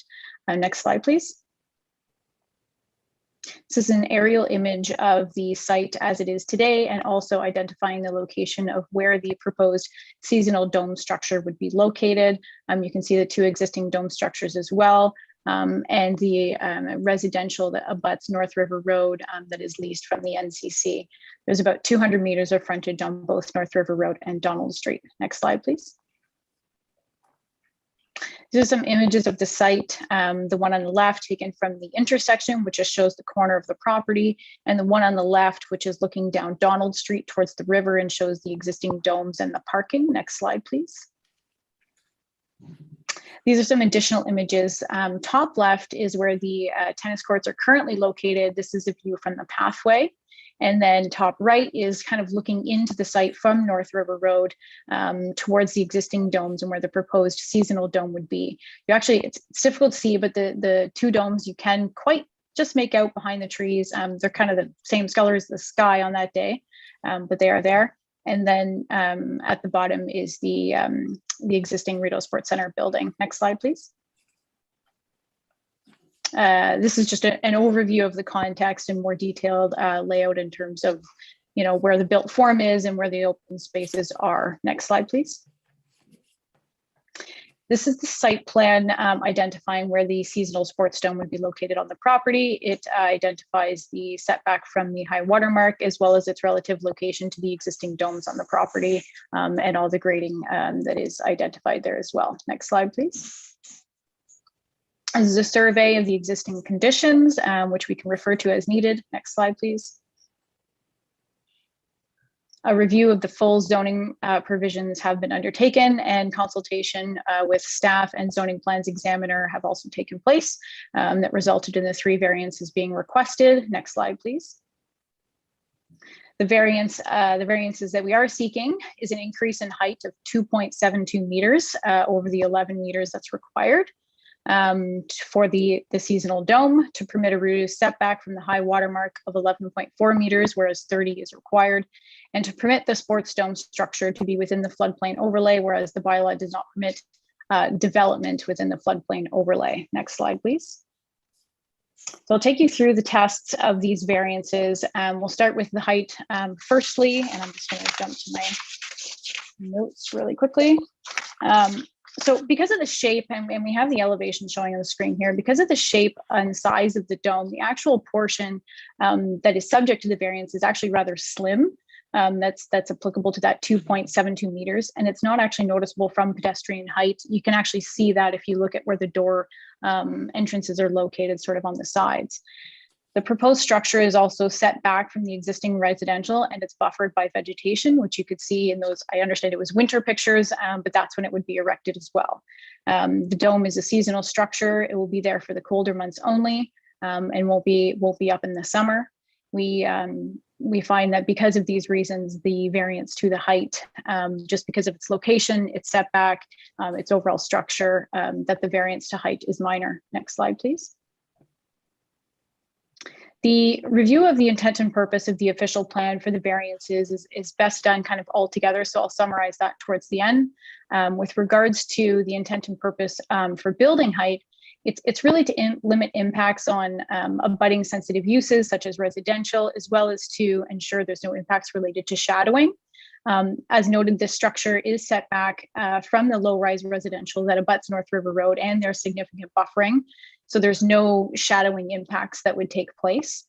And the shape and width really contributes to that as well. So in this context, we believe that the intent and purpose is met with regards to the height variance. Next slide, please. On the variance from the setback to the watercourse, in terms of discussing whether it is minor, we note that the dome is being located where there are existing tennis courts. within that 30-meter high watermark setback. And we did consult with the RVCA.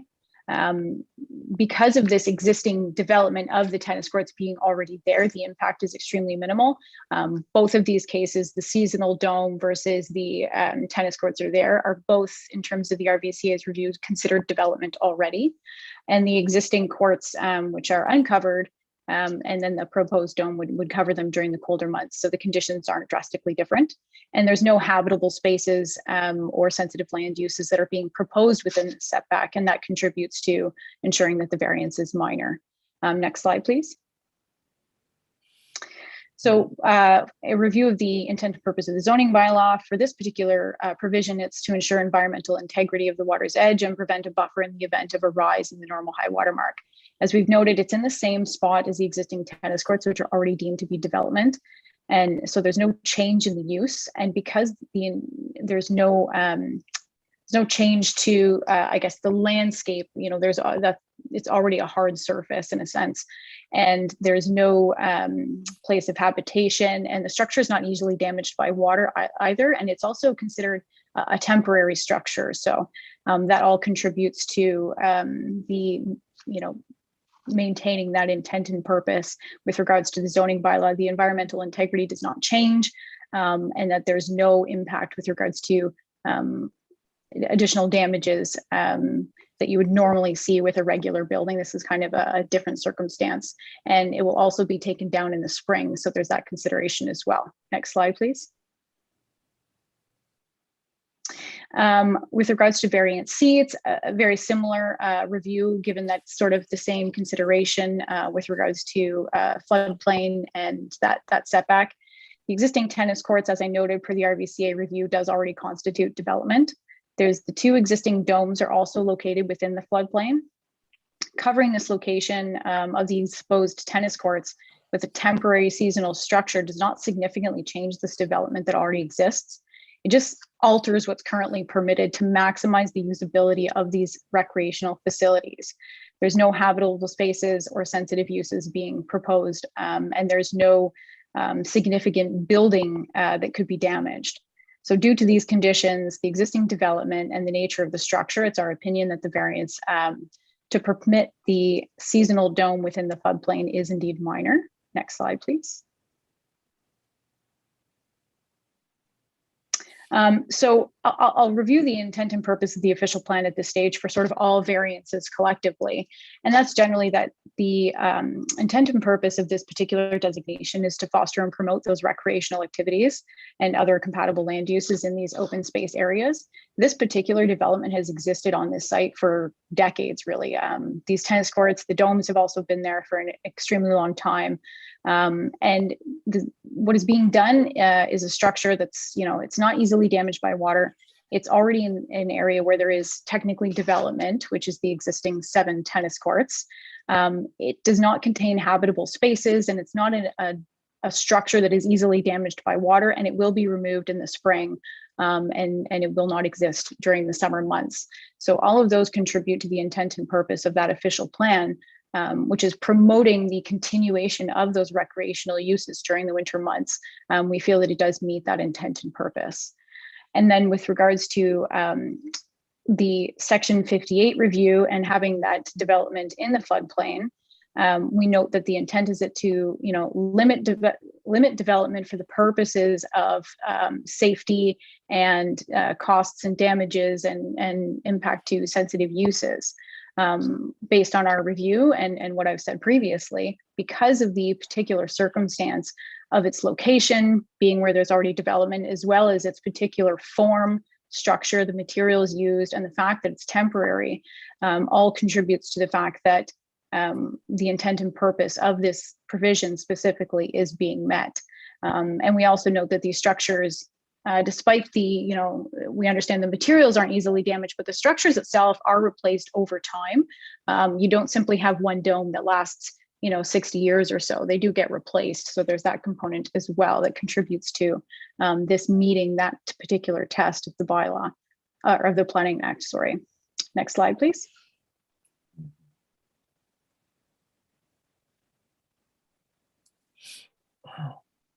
Oh, I jumped away. So, I mean, that's really a very quick review. Oh, there we go. Yes, in terms of the desirable and suitability for the use of the land, the land is zoned and designated for these recreational uses. The policy direction in the OP and the PPS is to foster and promote active, healthy communities by allowing this recreational activity to operate during those colder months only. When that change exists, this proposed variance, these variances are considered suitable and desirable for the use of the land. I'm here to answer any questions, and with me as well is Barry Podolsky of GRC Architects and Nikki Bridgeland with the Rideau Sports Center. Thank you. Thank you, Ms. McQuigg. One question, you said that this dome will only be up and inflated during the colder months. Please give us a timeline. We discussed this. Thank you, Mr. Chair. We discussed this with staff in detail. We did have a meeting about it as well. Staff did propose wording in their planning report, which we are in agreement with. And so if the committee is of the mind to word the variance in such a way as to include this wording, we would be amenable to that. And that wording is such that the seasonal sports dome operation be limited to no more than a contiguous 9-month period, generally starting in fall with the structure erected and removed in spring. And the reason why we did not nail it down to specific dates, as you know, is as a result of climate change and differing seasonal conditions. We wanted to allow that flexibility, still limit it to a 9-month period, but allow that 9-month period to shift as needed. Thank you. Why do you need 9 months? I believe there was notable demand depending on when there was rains with the spring and just those colder climates that would necessitate perhaps and you know, just in terms of the seasonal time needed, there was also the instance of contractor availability and the time that it takes to put this up and take it down. It's not necessarily something that can be taken up and down as needed here and there throughout that 9 months. I think once it's up, it kind of has to stay up for a certain period of time. But I can defer to Barry Podolsky, who may have a little bit more background in terms of that ability. Oh, all right. Thank you, Ms. McQuigg. Mr. Wildman, you had a question or a comment. So thank you, Mr. Chair. I was going to ask a similar question to yours. You mentioned that the structure would eventually be replaced over time. How old are the 2 existing domes? Through you, Mr. Chair, the existing domes, I believe one of them was erected in the mid 70s with the other following, I believe, in the 80s. And per my understanding, the dome structure is actually replaced roughly every 20 years. So they don't last, you know, a lifetime. They do get replaced as needed, I suppose. So the 1970s one has been replaced probably twice then, is what you're suggesting? Perhaps I can defer to Mr. Podolsky or Ms. Bridgeland, who may have a little bit more background on the exact history of that replacement. Okay, and those structures, what's the distinction? Those particular structures don't come down. They're a 12-month of the year structure. So what's the distinction? Why would this one come down for 3 months of the year, but the other 2 would stay permanently? Do you know the reason for that? Mr. Chair, they used to come down every off season, and in 2018, when the property transferred hands, well, I believe it was always under the NCC. So when it was leased to the Rideau Sports Center in 2018, they simply remained up at that time. I believe there was, you know, a misunderstanding perhaps, or an uncertainty of what regulations applied to that structure. And that is certainly a discussion that is ongoing separately outside of this process. But as long as the proposed dome being erected is seasonal in nature, that is what we're seeking today for dome number 3, as it's being called. And so I think I heard you suggest that that somehow there would be wording, you would be amenable to wording that would ensure that it does come down seasonally.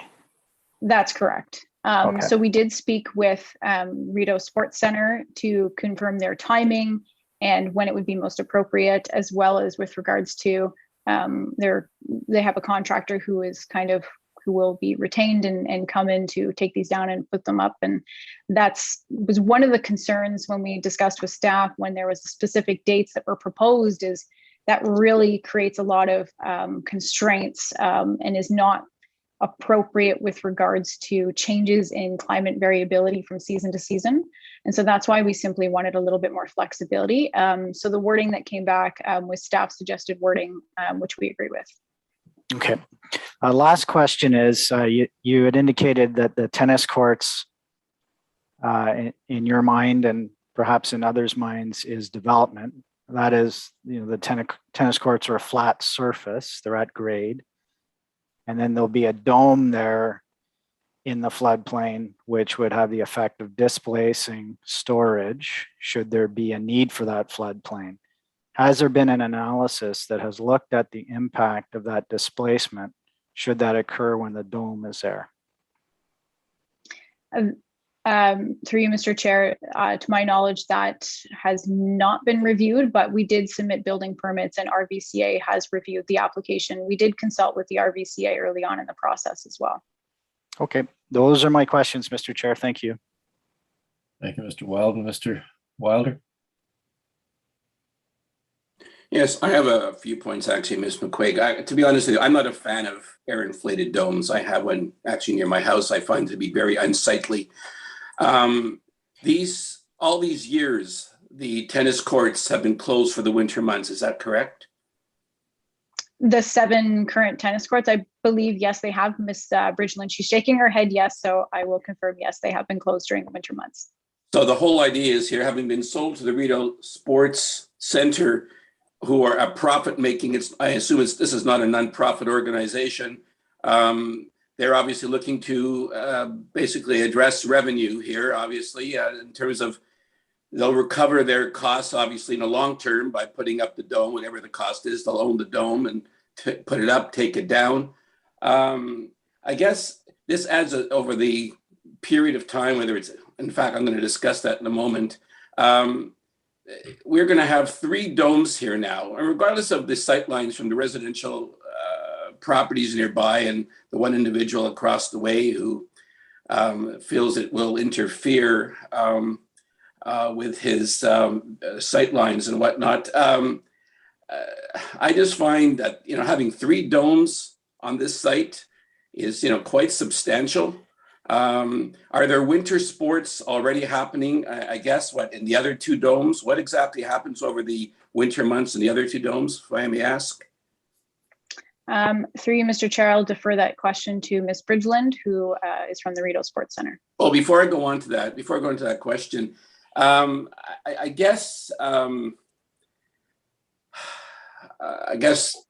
obviously those who play tennis here in the summer months obviously manage to find other locales in the city. I mean, apart from those who may be snowbirds, but they obviously find other locales in the city, I guess, to play tennis. I don't know how far people travel to this location or would have to travel to another location to play indoor tennis, because there are other indoor tennis facilities in the city. So I see this as more of a profit-making venture here to operate tennis courts in the winter months in this location. I guess, I really question whether or not this dome is necessary from a larger perspective. Certainly, though, I guess my feeling is that it's a very expensive proposition. I'm aware from knowing a company that puts these up, actually, that putting it up and taking it down is an expensive proposition. This is a large structure. To put it up and then take it down for 3 months and put it back up again 90 days later, I just find that, and I really feel that in terms of the timelines, the 3 months that have been suggested by planning, I feel is insufficient. I really feel that, is too short. I really feel that, playing tennis there, you can play June, July, August, right through to September. I've seen people playing outdoor tennis even to early October before Thanksgiving. So at the very least, I'd want to see as a condition that this be for 4 months. In other words, that the dome come down in May, and that it stay down and only been put, at the earliest be put back up again June, July, August, in October at the earliest. I would even like to see it for 5 months down, but I guess May might be a little too soon. So certainly I'd be looking at this erected and removed by the 8th month, and that it be kept uncut. The tennis courts remain uncovered for 4 months of the year at a minimum. So that's my take on it. Thank you. Thank you. Thank you, Mr. Wildman. Ms. McLean. Thank you. And I just wanted to follow up with the time period, because I'm not comfortable with it being up the majority of the year if it's being proposed as a seasonal and temporary. So I just wondered, could you live with a condition of a time period, October 15th to April 15th? Through you, Mr. Chair, we have difficulty with nailing it down to a specific date simply because, as you're all aware, each season is generally a little bit different, and that will continue to be different. I would prefer, just because there's flexibility if we reference the seasons in terms of fall and spring being the times that it would go up and come down, and the limitation would simply be on a contiguous period, whether that's 9 months or 8 months or what have you. I would prefer that that be the case, simply because if it were to say, it was proposed to be taken down, say, May 15th or April 15th or whatever it is, and the contractor has to delay or what have you, and then we end up in a situation where we're, not in compliance with the bylaw for a period of a couple of weeks, or perhaps it's a much warmer spring or fall or whatever the case may be. So I definitely have some concern with nailing it down to a specific date, but we do not have an issue with limiting it to a certain X number of months. Barry, Nikki, I will defer to you as well to comment on that, as you're obviously vested interests, and I want the committee to be aware of your thoughts on the matter too. Barry, do you want to take this, as you've played at the Rideau for so long, or would you like me to answer that? No, I could probably answer that to the committee, and it's a legitimate question. I think that the staff recommendation of a 9-month period was attempting to be flexible, knowing that this is a seasonal structure and that our seasons are varying. I think that if it was the will of the committee to say reduce the period to 8 months, I think that would still be adequate to allow the flexibility that's needed for the winter and summer changes.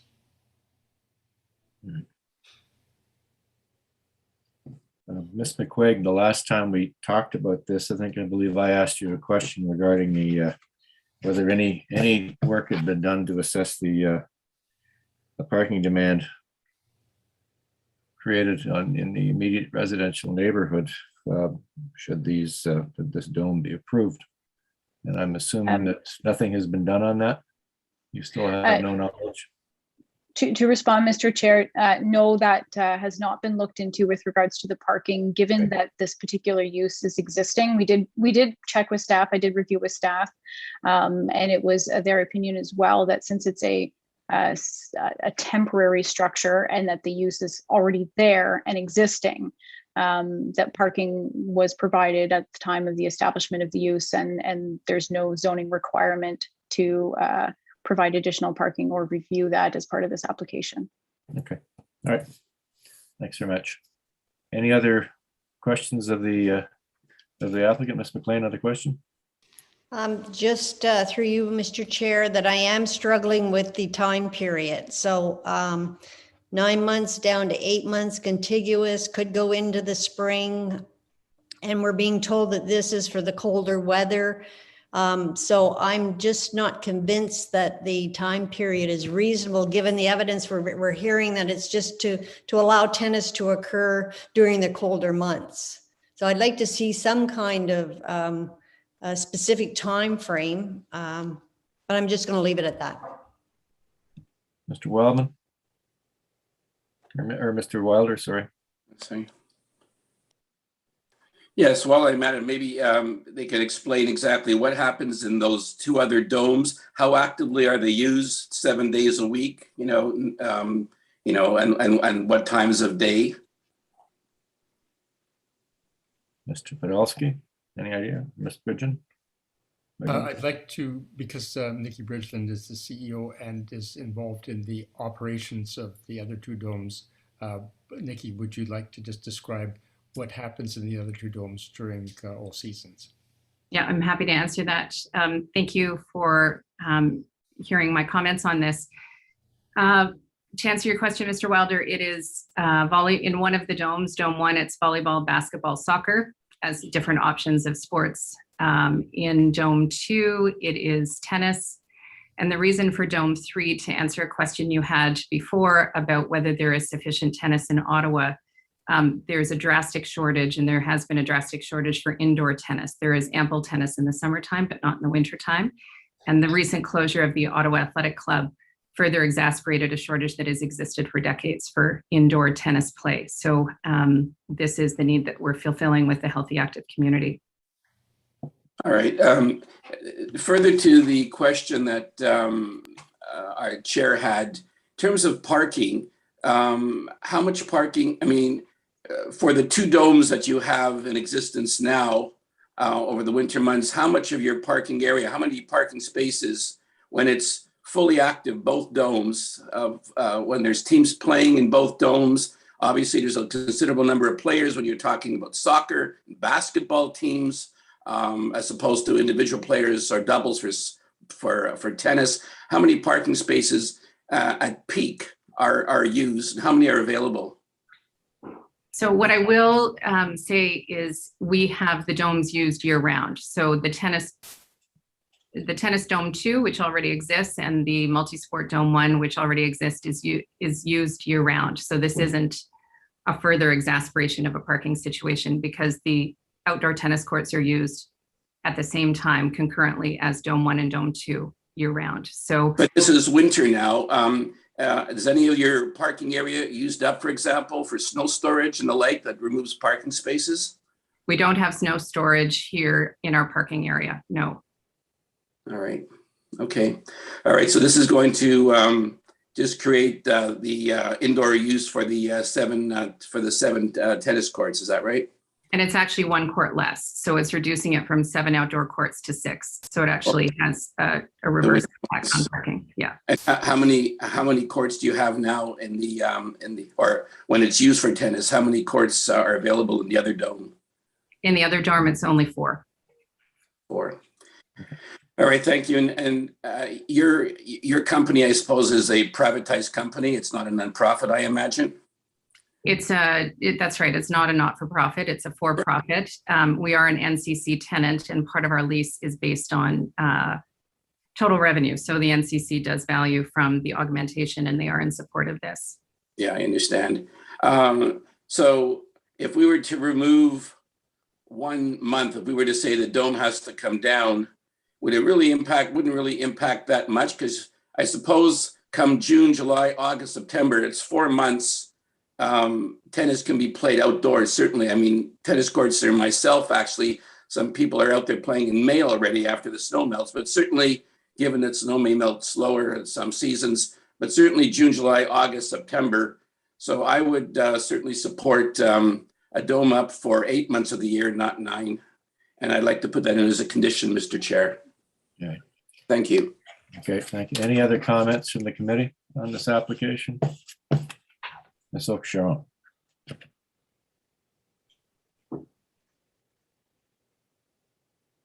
hitting the wrong button today.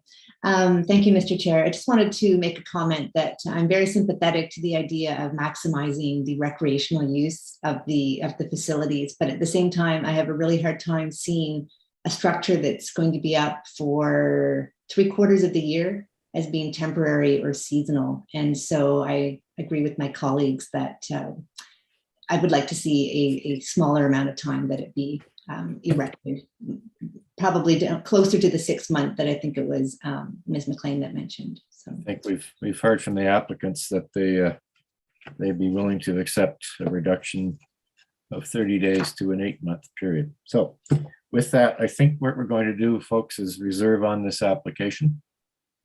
And you'll be hearing from the committee in 10 days. Thank you very much for your input. Is there one last thing that I can say about the timeline that would be of value? Okay, so our goal is always to have the outdoor play as soon as possible on those courts. So beginning of May until at latest the end of October. Depending on the weather, depending on how wet it is in the spring, depending on contractors for raising it and bringing it down. That is why the buffer was created. But ultimately, for a successful outdoor tennis season, which is what I am most advocating, like it is what our clients require, is as early as possible to be playing outside and playing as far into the fall as possible. So the 8-month does feel reasonable to me, and it does allow for any contractor issues or climate impact that that makes the courts unplayable potentially if it was a very rainy spring, or if we had, yeah. All right, thanks very much for the clarification. We'll reserve this application and you'll have our decision in your hands in 10 days. Thank you very much. Thank you. For sure.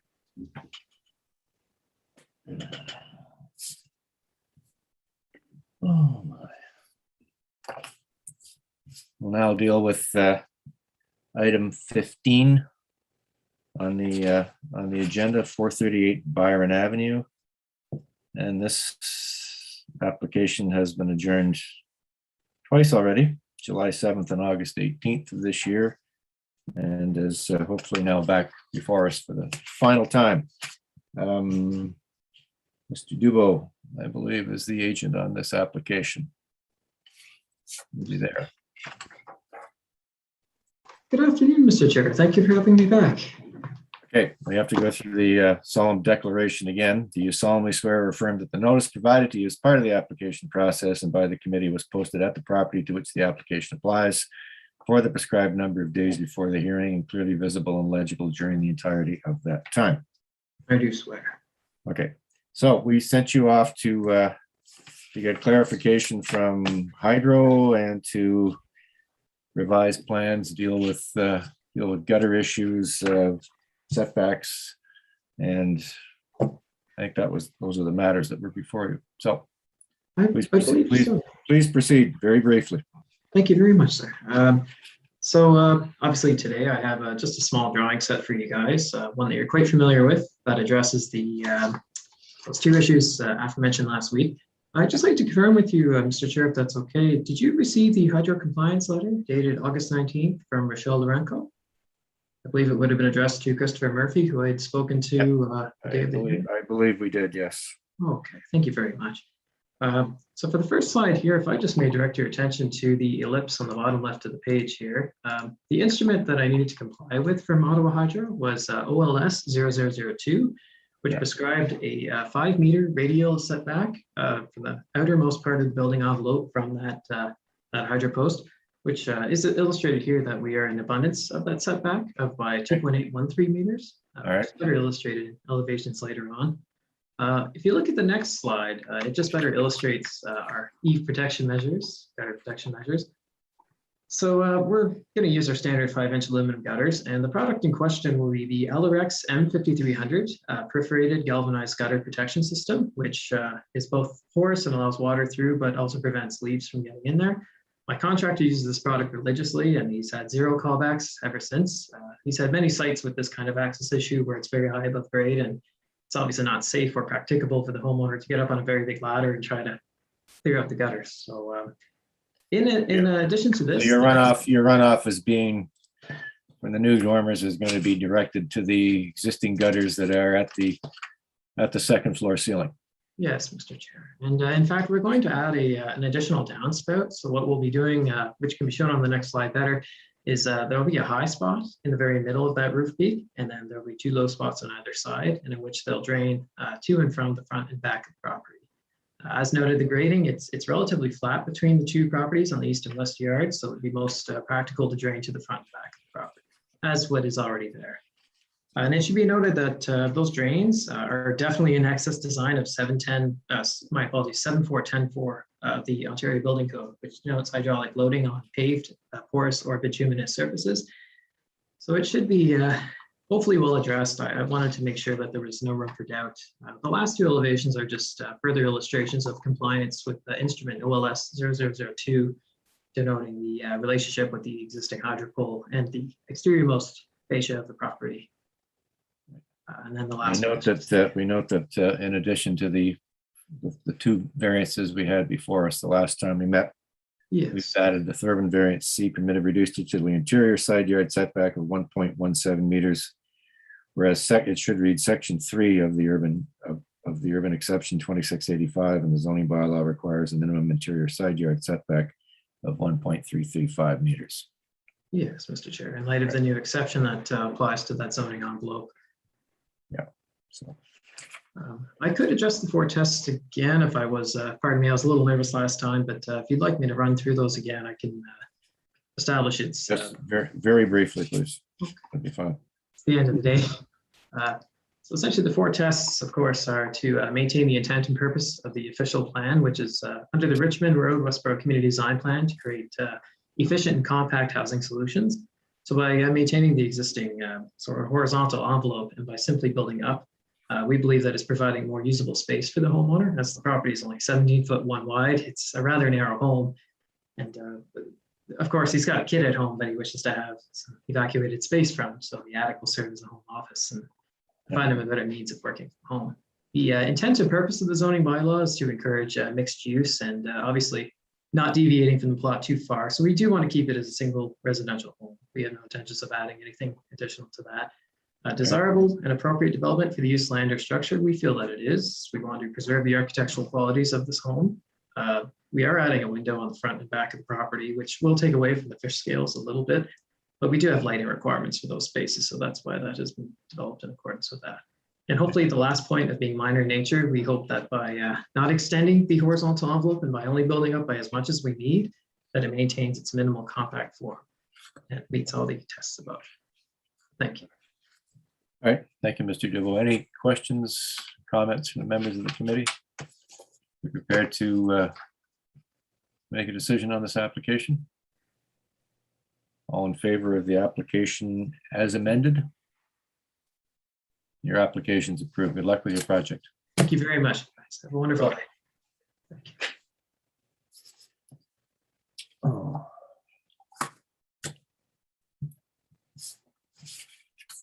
And the final application we'll deal with today is item 14 on the agenda, 153 Ruskin Street. This was adjourned on August the 18th. Minor variances to permit a reduced rear yard area, and a front-facing garage. It's proposed to construct a new 2-story detached dwelling on the currently vacant parcel. And I believe Mr. Simpson was the agent at that time. Can't hear you, sir. You got your voice on? Apologies, Chair. Yeah, absolutely applicant. So we'll have to go through the solemn declaration again, please. You solemnly swear or affirm that the notice provided to you as part of the application process and by the committee was posted at the property to which the application applies for the prescribed number of days before the hearing and clearly visible and legible during the entirety of that time. Yes, I do. Okay. Mr. Simpson, at the end of the last discussion on this, which was unfortunately somewhat rancorous, and hopefully that does not happen again today. There will be none of that. We came to I think we came to a decision that you were going to be speaking to the neighbors, supplying them with information regarding what you're proposing, and I believe we also requested you to do to provide us with some streetscape context on Ruskin as part of your presentation package. So if you would like to proceed with this, please. I'll start by saying we provided the streetscape and it's in our presentation as well. We've also, as requested last time, spoke with Ottawa Hydro, and they do not see any issues with the application as shown on the plans. And I'll pass it over to Nick, who's going to run through the presentation for us. Did you have a meeting with the neighbors? Yes, we did. We met on August 24th. We had a good discussion. It was productive to understand their concerns, and we'll work with them together, especially our close immediate neighbors, understanding that they have concerns with building next door, and we can certainly appreciate those concerns. So who is going to run us through this presentation? I will. Nick Lalonde, 105 Irving Avenue, and property owner. All right. So thank you, Mr. Chair and the committee, for taking the time to consider our application. On the right of this slide, you'll see renderings of our proposed home, a 2-story single-family home with an attached garage. To the left is our site plan showing the footprint of the home and the proposed location of the 7 trees we'll be planting to replace the 3 mature trees being removed as a result of the development. Next slide, please. Here are the front and side elevations of our proposed design. Next slide. The variances we are requesting to be considered today are to permit a reduced rear yard setback of 4.74 meters on the east portion of the lot, where the bylaw requires a minimum of 6.56 meters, to permit a reduced rear yard area of 82 square meters, or 22.86, where the bylaw requires 25% or 90 square meters, and a variance to permit a front-facing attached garage where the bylaw does not permit front-facing attached garages where they do not reflect the dominant character as determined by the streetscape character analysis. And you're well aware, Mr. Lalonde, that the planning department supports variance A and variance B, but does not support variance C. Yes. Yeah. Did you want me to speak to variances A and B or just move on to C? Well, you can speak to all 3 of them. Thank you. Next slide. So we'll speak first to the variances regarding the rear yard setback and area. We feel the following diagram best illustrates the minor nature of these variances. Our proposed design is outlined in green and the allowable setbacks in red. You'll notice that our lot is a very irregular shape, narrowing considerably at the rear east corner. Building to the allowable setback would create a large angled wall at the rear of the home that would face directly into our neighbors' yards at 151 Ruskin and 28 Fairfax. We're requesting relief to project the home beyond the setback in 2 locations in order to square off the home and create a more traditional layout and more privacy for ourselves and our neighbors. I'll speak briefly here to our request for an attached front-facing garage variance. Once again, the irregularity of our lot does not allow for quality alternative parking arrangements. Positioning a detached garage at the back of the home would dominate the rear yard, removing more trees and mature landscaping that currently provide privacy to our neighbors. Next slide, please. So further to this variance, on the left of the slide is the lot plan from our streetscape character analysis, showing that we have 8 of 21 homes with attached garages, where we would require 11 to be in the dominant character.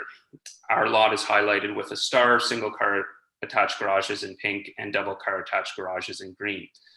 While we do feel 8 versus 11 is minor in nature, if we look further to a larger scope of the area, it does show an even clearer picture. On the right is an expanded streetscape character analysis, which includes more homes within our circulation area. You'll see that 18 of these 31 homes have attached garages.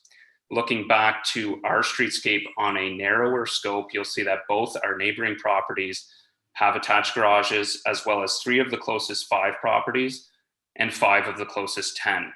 On our side of the street alone, we have 4 of 8 properties having attached garages. Next slide, please. Here are some examples of homes within our streetscape that have attached double car garages: 139, 3 lots east of ours, and 151, who is our immediate neighbor to the east. Next slide, please. Here are two with single attached garages in front of the entry door, 144 and 146 Ruskin, 4 lots southeast of ours. Next slide, please. 156 Ruskin is directly across the street from ours, having an attached garage, and then that should read 167 Ruskin, and it's 6 lots on our side to the west. Next slide, please. Here are some renderings showing how our home will look from the street. We did factor into our design ways to minimize the impact of the garage from the streetscape. We carried the front porch roof over the garage to give an illusion of a large front porch rather than garage and porch. We included matching brick columns so that depending on the angle you look, a good portion of the garage will be hidden from view. Next slide, please. Here we see how our home will look on the lot beside our 2 immediate neighbors. You'll notice both are a mix of stone and siding with low profile roofs, and both have attached front facing garages, 151 having an attached double car garage. Next slide, please. Speaking to the 4 tests, is the application minor? We feel we've adequately demonstrated in this presentation that the variances with respect to the rear yard setback and area are minor changes best suited to the geometry of the lot. In respect to the variance for an attached front-facing garage, while not the dominant characteristic as per the guidelines of the streetscape character analysis, it is a well-established character within the neighborhood and specifically the neighboring properties. Next slide, please. Is the application desirable for the appropriate development of the lands in question? We strongly feel that these variances promote the most appropriate development of the land in question. The irregularity of the lot does not lend itself well to alternate parking arrangements. We believe that a 2-story home with a single car attached garage and a more traditional shape of the back wall is the most appropriate use of this land. Next slide, please. Does the application conform to the general intent of the zoning bylaw? The intent of the zoning bylaw regarding the streetscape character analysis is to maintain consistency of the streetscape and neighborhood in regards to front-facing attached garages, parking and driveways, and the location of the main entrance to the dwelling. Given that both our neighboring properties have attached garages, as well as many in close proximity, our application for a front-facing attached garage conforms to this general intent of maintaining the consistency within the neighborhood. And number 4, does the application conform to the general intent of the official plan? The official plan supports intensification within general urban areas such as Ruskin Street, where it will complement the existing pattern and scale of development and planned function of the area. We feel our application supports this mandate by proposing a 2-story single-family home that complements the neighboring properties and promotes the best use of the lot in question. Thank you, Mr. Chair and committee members. Thank you, Mr. Lalonde. Mr. Wilder, you had a question? Thank you. I appreciate your photos of the abutting properties, the streetscape. However, you have to appreciate what you've shown us with other homes with single garages or double garages. You have to appreciate that you do have the smallest lot on the block. And what you're showing us obviously are homes that have managed to incorporate front-facing garages, but on much larger lots than yourself.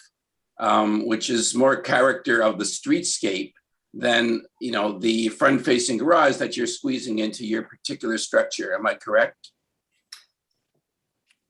Yes, you're correct in that the majority of the lot next door is of a similar scale, and certainly the lot in behind us is a similar scale as ours. There's certainly some more less modern infill development in the area of similar scale, but ours is definitely one of the smaller lots. Yes. I mean, did your designer look at all? And were you able to, I was hoping you could show us I appreciate the angular nature of the lot, the irregular shape of the lot, but I would have preferred to see how parking on the side of the house, or for example, at the rear, notwithstanding that, yes, perhaps it would, it certainly impact on the soft landscaping at the rear of the property, that you have to put trees up to compensate the trees that are coming down. But in terms of alternatives, you're saying that really there really is no other alternative. And I guess I would like to have seen some indication of what the implications would have been of putting in a parking space elsewhere on the lot. Anyway, thank you for that. Mr. Wildman, you had a comment? Yeah, thank you, Mr. Chair. For staff, I think it's Mr. Hamilton who's handling this file. If I could pose a question to him. It's my file. Oh, Mr. hi. Okay, Yes. sorry. I saw Mr. Hamilton on the list. I just want to make sure you heard some discussion in the presentation today about not so much about the streetscape character, but a little bit more about how the design of the unit is attempting to diminish the impact of the garage. You know, we talked about the columns and the setback of the garage and whatnot. Does that in any way sway you, notwithstanding the streetscape character? Does any of that make you feel any different about the position that the department has taken? At the end of the day, Mr. Wildman is still attached garage that is not in conformity with the streetscape. And I would also like to note that the staff review was populated with the applicant, and in his presentation, he stated that it's 9 non-attached garages in the scope versus 8 attached. And actually in the staff's review, it was 12 non-attached properties without the attached garage and 6 properties with attached garage. Okay, thank you. That's very helpful. Those are my questions, Mr. Chair. Thank you. Okay. Any other questions from members of the committee on this application? We have a number of other members of the public who wish to speak to this. Ms. Wright from the Civic Hospital Neighborhood Association, are you there? Yes, I am. The host has stopped my video, but I have turned on my mic. Can you hear me? Yep, we can. Great. Your address for the record, please. Yep, it's 8080 McFarlane Avenue. Okay, all right, please proceed. Okay, I put together a 1 slide that I wanted to share with the committee. So if that could be put up, that would be helpful. And I'll just start while that's happening. So I appreciate that the applicant, when they showed you the streetscape character analysis, also provided sort of an extended view with the residents in the streets behind this application. So the CHNA has done a further review of the streetscape on the larger part of Ruskin, simply because the enclave behind 153 is rather a bit of an anomaly on the style. And so we wanted to look at what is the character along Ruskin. And so as you can see on my chart, so anything in that kind of orangey color is a front facing attached. The green is detached front facing or none. And then the lime green is properties that don't face Ruskin. So I took them out of the count. I did mark 153, and I guess it was missing in the version I sent in, so my apologies, but 153 is about the 7th from the left. So you'll see the open space between the 2 orange. So when the squares, if you will, are counted up, there's 43 homes. I took out the 5 that are actually facing other streets. And so 11 of 38 are front facing attached. And so that's 29%. So you can see that it's not a dominant style along Ruskin. And so approval of this application, we feel, will bring that non-dominant style from the small enclave at the back onto this street, starting more of a diminishment of the character on Ruskin. There's a great deal of pressure on streetscape character on mature neighborhoods from infill applications. We are already seeing many applications requesting this same variance to put aside the bylaw. So the CHNA is really here to say we believe that the importance of this new bylaw and that needs to be respected, and hope that this additional context is helpful in making your determination. Thank you. Thank you, Ms. Wright. Any questions for Ms. Wright from the members of the committee? Okay. Now, on my list of speakers, I have here an indication that Mr. Alcade, if I'm pronouncing his last name correctly, is going to be speaking on behalf of the residents. Yes, thank you, Mr. Chair. And Did I pronounce your name correctly? Yes, you did very well. Thank you. You can tell from my last name how sensitive I am to pronouncing people's last name properly. So I hope everyone can hear me. Yes, thank we can. you for the opportunity to speak today. I'm a resident at 139 Ruskin, for the record. I speak on behalf of the Ruskin Street neighbors that reside at 143, 151, 152, 154, 155, and 158. We trust that you and the committee have had an opportunity to review our submission, as well as the submission of Mr. Michael Payne of 158 Ruskin that provided a historical overview and planning context to this mature neighborhood. Our position is that we object to the requested variances and to the variance for the provision of a front-facing garage. As requested by the committee at the last hearing, we met with the applicant for the purpose of understanding his proposed development, the rationale behind the variances, and an attempt to reach a middle ground regarding the impact of the requested variances, as well as how the low-rise infill housing requirements could bring a positive change in the applicant's proposal. Unfortunately, the response from the applicant, which we attach with our submission, did not provide sufficient demonstration that the applicant met the foretest of what is considered a minor variance for each requested variance. In addition, there was no demonstration that the applicant met the design requirements of low-rise infill housing within mature neighborhoods. The applicant, however, as you've seen today, did provide us with a streetscape character analysis that clearly demonstrated a front-facing garage is not considered the dominant feature along Ruskin. So what are our concerns? The applicant, number one, has not provided us with the planning and design rationale that would support each requested variance by examination of the foretest to demonstrate that each variance is considered minor in nature. In particular, we believe the applicant has failed the foretest of a minor variance for a front-facing garage. Even though the planning department has expressed no concern regarding the rear variances, we still have the following concerns. One, the rear variances have not yet, in our opinion, met the foretest of what is considered a minor variance. Two, the rear variances will have an immediate impact on 151 and 155 Ruskin. Number three, and most importantly, the rear variance will further worsen the highly intensified condition at the corner of Ruskin and Fairfax that was developed 12 years ago by land assemblage by the previous owners of 28 Fairfax, 151 Ruskin, and of course the subject vacant lot at 153 Ruskin.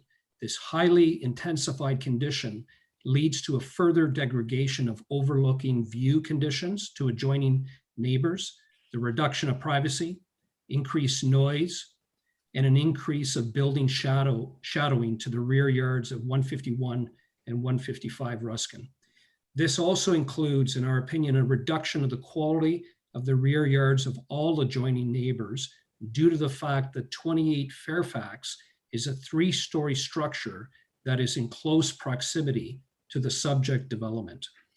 The applicant fails to meet the requirements of the urban design guidelines for low-rise infill housing that are intended to provide direction and guidance to infills within established neighborhoods. These requirements will determine the suitability of a proposal and how the applicant has humanized the size, the shape, and the appearance of the building to mitigate the development on a small lot within our neighborhood. Lastly, the Committee of Adjustment should be given sufficient supporting documentation and rationale from the applicant for each of the requested variances so that an informed and appropriate decision is reached by the committee. In a similar fashion, we had requested the neighbors of Ruskin Street that the applicant also demonstrate the foretest of a minor variance, and most importantly, the principles of good urban infill design, in the hope that his proposal could be viewed as a beneficial infill that serves as a good example of not only design principles, but the appropriateness meeting the intent of the zoning for mature neighborhoods and the directives of the official plan. Thank you very much for your time. Thanks very much. For your information, we are not a design committee. And the urban design guidelines are exactly that. They are guidelines. They are not policy in the official plan. They are simply guidelines. You'd have to go back to 1991 in the old city of Ottawa to actually have an urban design chapter in the official plan that had some impact on urban design. So we have to deal with the zoning bylaw. We have to deal with the OP the way it's written. We have to determine whether these applications are minor, whether or not they're desirable for the appropriate development or use of the land. Anyway, I just thought I'd clear that up. Mr. Lalonde, you've heard from the neighbors. Do you have any final comments? Thank you, Chair. I think, again, we just have a different interpretation of what the best use of the property is, and the best use of the garage in this instance. And I note that you are going to be replacing the three trees that are taken down with seven. Yes, Mr. Chair. As requested by the Forestry Department. Absolutely. We've been in constant contact with our arborist from the get-go and with the Forestry Department. Okay. Any further questions from the committee regarding this application? Mr. Wildman. Just for the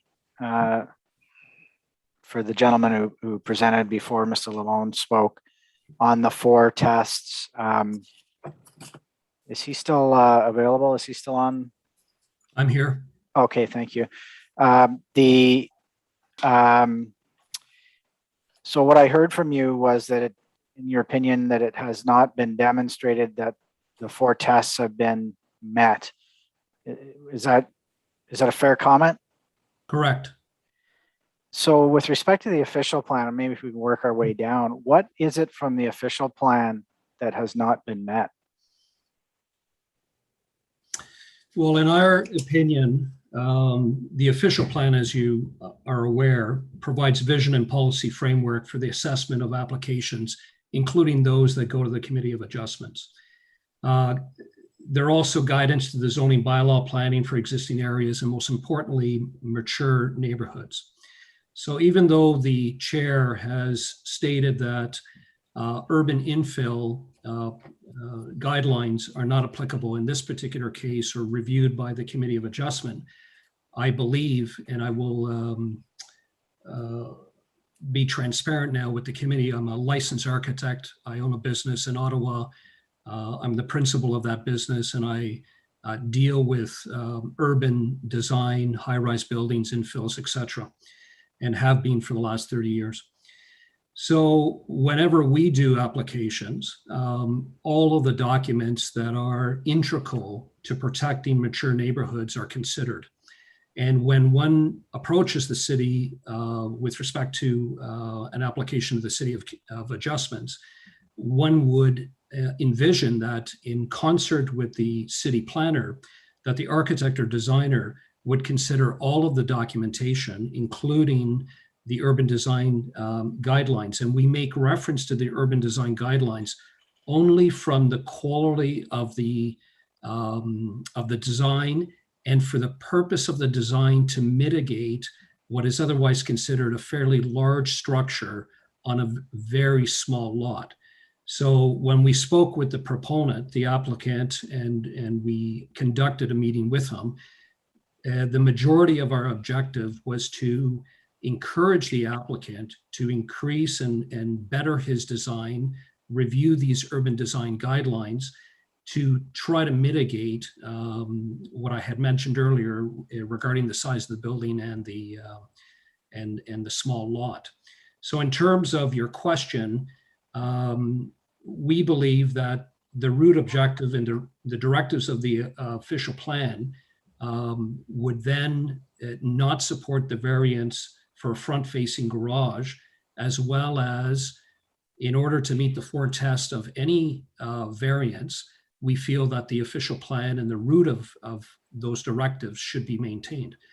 So we feel that all of the documents that support the official plan, including design documents and guidelines, should be considered, reviewed, and used to the best of the applicant's ability to improve the development, mitigate the circumstances that we're most concerned about. Okay, thank you for that. As a practicing architect, you would know that you only need to not meet one of the 4 tests in order to not satisfy the committee. I think I heard a little stronger argument from you on the minor nature, as well as the appropriate development of the land. Is there something that you want to direct us to in the zoning bylaw? Well, in terms of the zoning bylaw, there's the mature neighborhood overlay, as you're aware. And the concern is that the mature neighborhood overlay was specifically designed and implemented by the city to protect such neighborhoods so that the erosion of the neighborhood and the distinctive elements of the neighborhood would not be changed significantly from new urban infill, i.e. taking down a single family house, and of course on a lot that could accommodate 2 semis, 2 front-facing garages, minimum side yards, and essentially changing what, as architects, we consider the morphology, or in other words, the language of a street. So in Mr. Lalonde's proposal, and in one of the elevations that show a streetscape where they've inserted the building between the 2 existing residents, the unfortunate circumstance is that the perspective of that image doesn't truly represent the 1.2 meters beside the building on either side of the existing buildings, as well as, if one takes a streetscape analysis, the actual separation between buildings of the existing condition is quite ample in comparison to this infill project. So infill projects, we appreciate, are difficult from different perspectives. Typically smaller parcels of land, sometimes, as Mr. Lalonde's property, an irregular rear lot. But what we're most concerned about is simply making sure that the 4 tests have been fully satisfied, and we were hopeful that our request to Mr. Lalonde would allow us to have more consideration of his proposal, because, to be honest and fair to Mr. Lalonde, we want to welcome him to the neighborhood. We want his design and his infill to be a shining example of how one handles an infill, rather than deal with an infill from meeting the minimum requirements of whether zoning or the request for numerous variances. So this is at the sensitivity level of, number 1, good design, the practicality of fitting a building on a relatively small lot, the protection of the perimeter properties and neighbors. So those are the basic concerns that the adjoining neighbors and the neighbors on Ruskin have had. Okay, one last question, and I don't fault you for suggesting that it's all 4 of the tests. I, as a practicing planner, I'd probably do the same thing. If the garage were not included, what would your position be on this? I heard what you said about the moving away from the angled design and the minor variance with respect to how the projections go past that angle.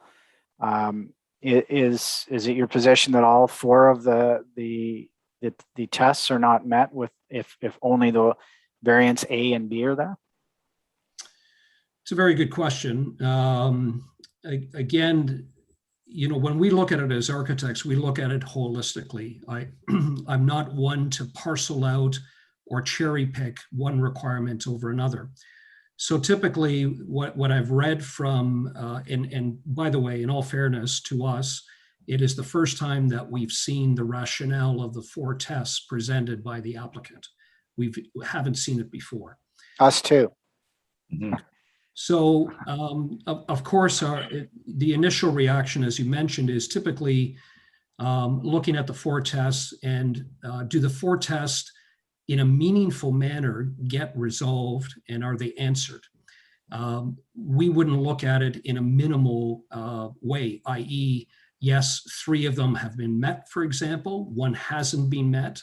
But the point is, if they've all have some degree of meaningfulness, then I would agree that all 4 tests could be met and satisfied. So it's not that I disagree with your position of not meeting 1 test, but we were trying to project to Mr. Lalonde the fact that we're hopeful that he looks at this proposal in a more holistic fashion, not only from a design perspective, but the variance perspective, and to bring a balance. And typically that balance is brought through negotiation, which I believe the Committee of Adjustment had asked us to undertake with Mr. Lalonde, in the hope that, number 1, it would better the development in the proposal, and secondly, that it would move us, the residents, towards an understanding and acceptance of what he's doing. Because we didn't receive that information, because we felt that Mr. Lalonde and his response was more in the minimal fashion, we continued our concern. And to be honest, there are no mechanisms right now in place that would force Mr. Lalonde to come back to the table with the residents and continue a dialogue. Once the committee approves, whether it's 1 or all of the variances, Mr. Lalonde is free to do what he wants to do. And beyond maybe some goodwill, there's no other mechanism that this committee or anyone else at the city would be able to institute to ensure that our concerns from an overall development perspective would be addressed. Actually, you have the right to appeal to the Ontario Land Tribunal. And I've been there a number of times as an expert witness and as an architect, and it's certainly not something that I would encourage. I would encourage the negotiation to happen at this level, and that the negotiation would have been what I would consider successful and productive, and such that we could have returned a supportive position to the committee. Okay, thank you. I appreciate your time. I appreciate the effort you put into this and the professional manner in which you presented today. I think it was a lot better than what happened the last time. So I appreciate that. If I don't say it again, I'm quite sure that one of my colleagues will. You only need to not meet 1 of the tests to fail. And that will be the discussion that this committee has. But again, I do appreciate the effort you put into it and the research you've done and the way you presented. So thank you very much, and thank you for answering my questions. You're very welcome. Thank you. Mr. Wilder. Mr. Alcade, I have a question. So even if he sat down with you, I'm wondering, and I've taken a hard look again at the plans, the survey plan of the slot. Are you suggesting no parking space whatsoever? Or if a parking space with the community, and if it had to go into the backyard or the side, less green space, impact perhaps on the trees, more hard landscaping perhaps rather than soft landscaping? I mean, I guess I'm at a loss. I mean, are you saying that, because perhaps parking is not a requirement, that there should be no parking space or no garage whatsoever? I guess, again, or are you suggesting a much smaller house on the lot, less square footage, which will have an impact, of course, on this, on the owner and a growing family, I understand. And I appreciate this is one of the smallest lots. I mean, I look at the angular nature of this. I look at this, I'm looking at the survey plan. what exactly, I mean, there's been an attempt here to try and soften the look of the front-facing garage. I appreciate the conundrum here because of the fact that it's a very small lot. And I understand the zoning bylaw with regards to preferring not to have a front-facing garage, but we have approved in the past front-facing garages where an attempt has been made to try and lessen the impact on the street and make it more compatible with the neighborhood. I'd like to hear from you as an architect. What do you suggest here? I mean, I really don't see it, well, given the nature of this lot. Well, Mr. Wilder, they're all very good points. Thank you for the question. I will say that if you had 6 architects lined up, there would be 6 answers, and quite different answers. Without giving too much specific direction, the issue here is the quality of the design of the building, and also what landscaping measures, what building measures, design on the face, on the side, and the rear could be provided within Mr. Lalonde's design to mitigate what we feel is the impact of the building on a very small lot.